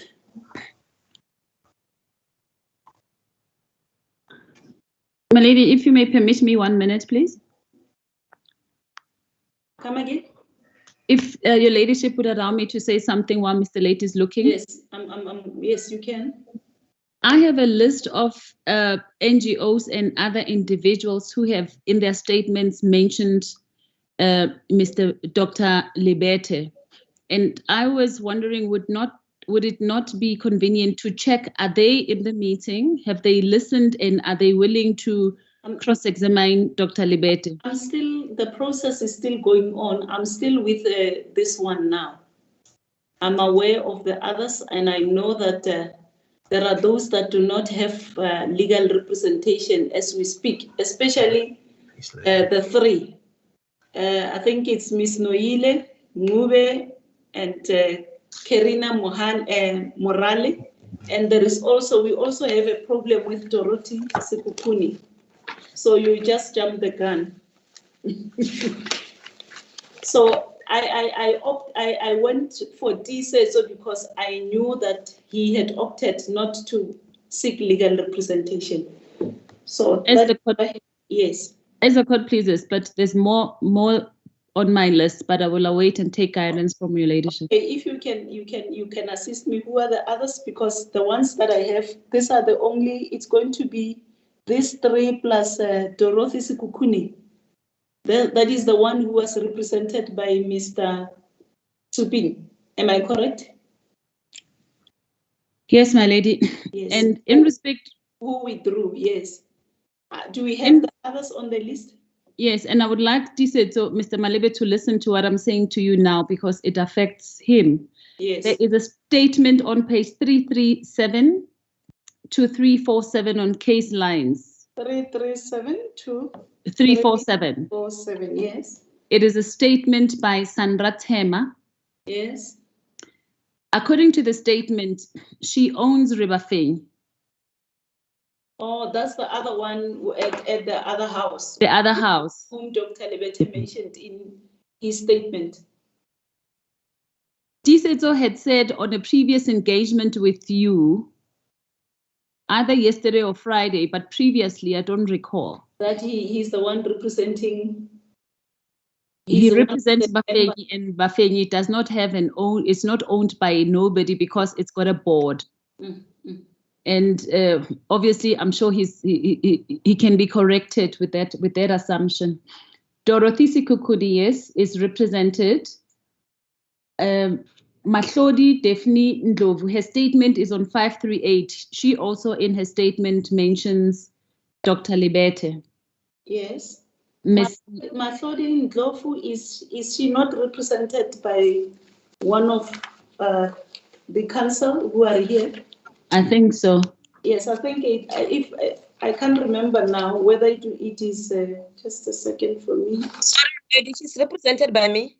Yes. By? Yes. By yes. I'm well aware of that. Thank you very much. Yes, that's why I just wanted to confirm. Okay. That's why I'm saying, as far as I know, is this only ones. Safe to say, one will have to look as to who is this Sandra Tema. My lady. Yes, continue. I'm sorry to interject and disturb.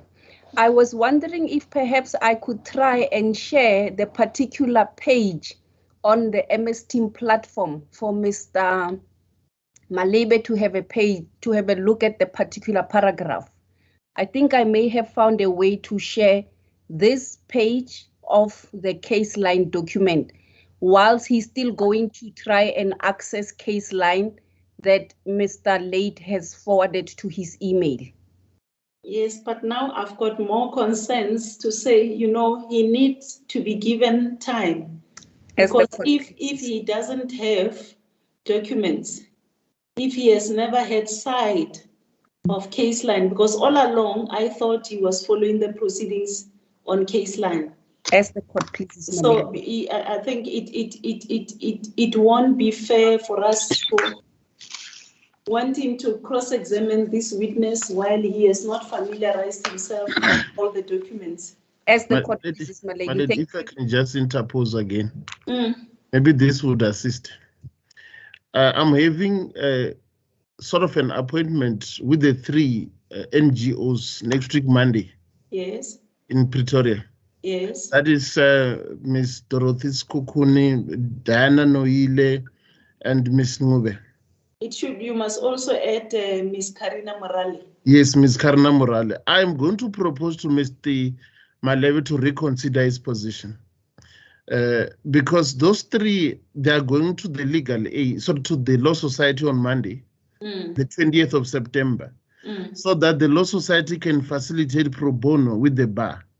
I think he should reconsider his position very fast. The same should apply to Mr. Weselo, because that's correct. It doesn't help to just sit, but it depends on whether, I don't know, but it doesn't look like, it's just that I don't want to be concentrating on only Dr. Libete's statement. That's correct. I don't know with the others what information is there about Definitely, because we are going to have these problems as and when the proceedings continues, because I don't know how is he going to manage to read over 32,000 pages on case line now and be able to effectively put his case across Dr. Libete. And I am going to advise perhaps Mr. Malebe that this court should, out of its own, by its powers, to make an order that he should get legal representations, because I can't do it on my own. I know that, my lady. He has to make an election. If he decides not to, I cannot force him. Definitely. It's fine. What you will do, you can just, you'll have his particulars so that together with Mr. Veselo and the other 4, just see how you can assist them. If they continue not to seek legal representation, we're just going to proceed this way. But on this basis, I'm going to stop the cross-examination by Mr. Malebe what should happen is that let him reconsider his position. Yes. Mr. Malebe, I hope you are listening. Please try to contact Advocate Sibara so that he can facilitate whether you will be in a position to get legal representation or the choice is yours. The court has tried to advise you with regard to that. And then with regard to... If I can... Just a second, Mr. Sibara. Okay, is that all from your side? So that it's all, my lady, it's all. Thank you very much.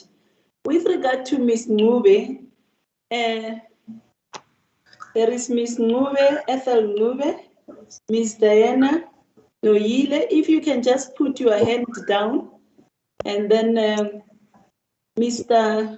Malebe, you can just switch off your camera.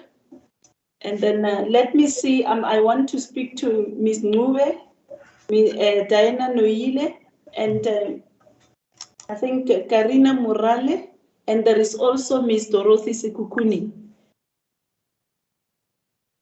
I see whose face appears there is that of Ms. Ethel. It's Ethel. And then Ms. Dorothy Sikukuni, I see her. Where is Ms. Noyile? Is my face not showing, my lady? Okay, I can't see you properly, but I can see there is something there. Okay, yeah, now I can see you, although that is not that. And then where is Miss Karina Morale? She's here, but she's muted, my lady. Is she muted? But yes. I just want to see her face. Yeah, her face is showing. She's just... Yes. I can't see her face. I only see the three faces. Oh, that is Karina. Oh, and then the problem is with Miss Noyile. I can't see her face. I only see that one is the face of Miss Morale. Is it still your intention to seek legal representation, the four of you? Yes, it is, Judge. Yes, ma'am. Yes, my lady. We are still. Yes, my lady. You are going to meet with Sibara on Monday on the 20th. Okay. We are going to have recess this week from, I think, from next week. So please ensure that you settle the issue of legal representation. Make sure that once it is settled and you have it, liaise with your legal representatives so that they can have all the documents that have been uploaded on Caseline, consult with them so that I don't want a situation where when we come back, we'll have to have problems in proceeding with these proceedings. We have a full week this week and we'll be having 2 more weeks. You have been listening to the evidence. It doesn't mean that they have to look at everything, taking into account that so far where we are, we're dealing with the evidence of Dr. Libete. Please consult with them, ensure that you give them proper instructions so that when we resume with these proceedings, when are we resuming? Let me see. Did we say from the 4th of October? Yes, my lady. So your cross-examination will therefore be postponed as of now, and then together with that one of Tisetso, make sure that depending on the choice that you have made, that you familiarize yourself with the documents that are on Caseline. Because I don't want us to proceed and then you are left behind. I just wanted us to finish with this witness. But I think you must be afforded the opportunity to cross-examine this witness. And then where you have legal representation, your legal representatives will do so. Together with Mr. Vesela, I hope you all understand what the court has just said now. Yes, my lady. Okay. My lady, if I can just come back again, the meeting for Monday was only arranged to facilitate representations. I indicated to all of them that we are not going to represent them, but it was only identified for Monday because of the proceedings of this week. Okay. If Dr. Libete is going to be put in abeyance, I don't have a problem to reschedule it for this week as well, for them to come over this week, so that we should not wait longer, because we don't even know how the process will take with the LPC and this side as well, because the 4th of October is just around the corner. So if the court is shelving the cross-examination of Dr. Libete, okay. What we can do, maybe what we can do is to maybe postpone the evidence of Dr. Libete. Yes. And then once they get legal representation, they will be afforded the opportunity to cross-examine. And if Ms. Siboko does want to do the cross-examination, the so-called re-examination of Dr. Libete, that will be done at a later stage. And the witness who's on the list now is Mr. Musinoki, who was very involved in the project. So I don't know whether the court will take the same approach, postponing for this witness. It was likely to be the witness to follow. Yes. So, all right, what we should do then, maybe it's something that should be decided off the record. That's correct, madam. If we can go off the record, yes. For now, let us excuse Dr. Libete, and the evidence leader will have to contact him when he comes to give further evidence. And then Irene, I don't know whether you are, Irene? Okay, you can. Yes, Judge, I'm here.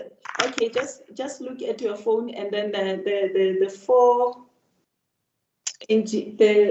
owners of the NGOs, those whose names I've just mentioned, can just put their cameras off and then be out of the screen.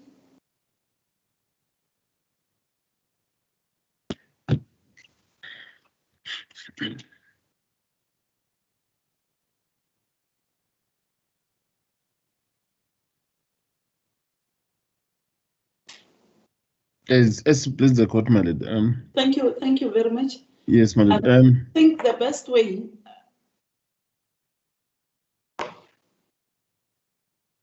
Yes. Where is the evidence leader? I think he was walking the witness out. I saw him. Yeah, but I only switched off his yes, we are sort of now in a meeting, so I'm just thinking that maybe we should just proceed, if possible, we just proceed with the next witness.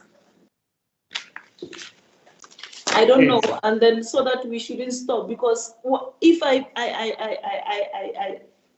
postpone until they get legal representation, we might take more time for us to proceed. So I'm not sure whether the witness that was going to follow Dr. Libete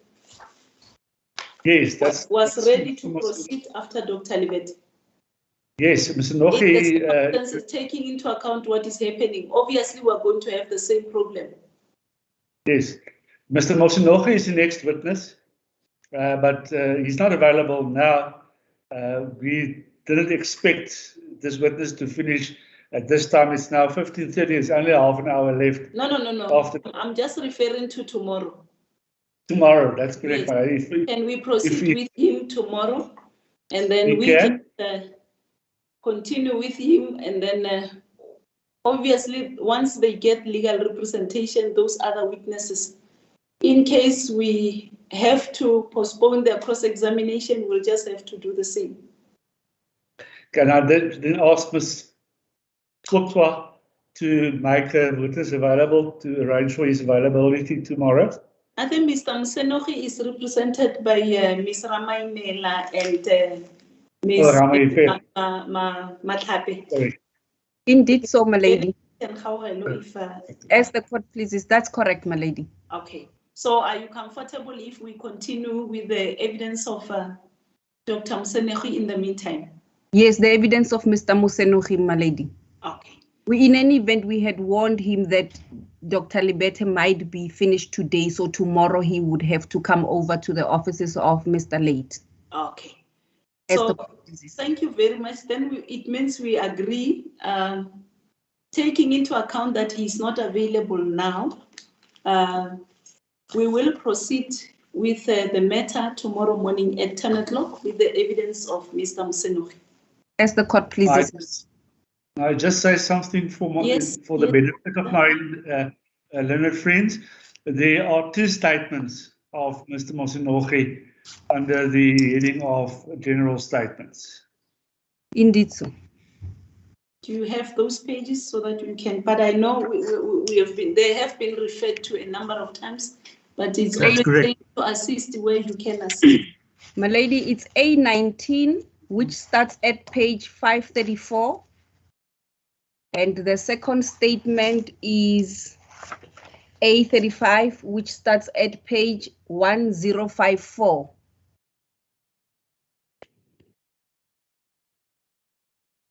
This is A19 and A35, my lady. Thank you very much. As the court pleases. This therefore ends today's proceedings. We will resume tomorrow morning at 10 o'clock.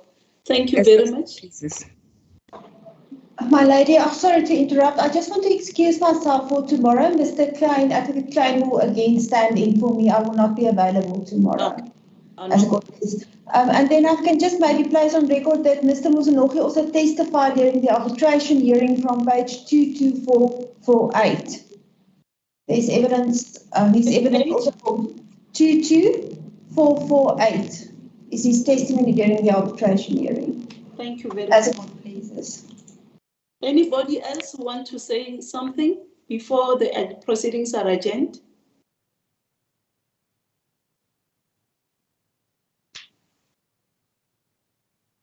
Silence means consent, so the proceedings are adjourned until tomorrow morning at 10 o'clock. Thank you very much. Court pleases. May it please the court, my lady.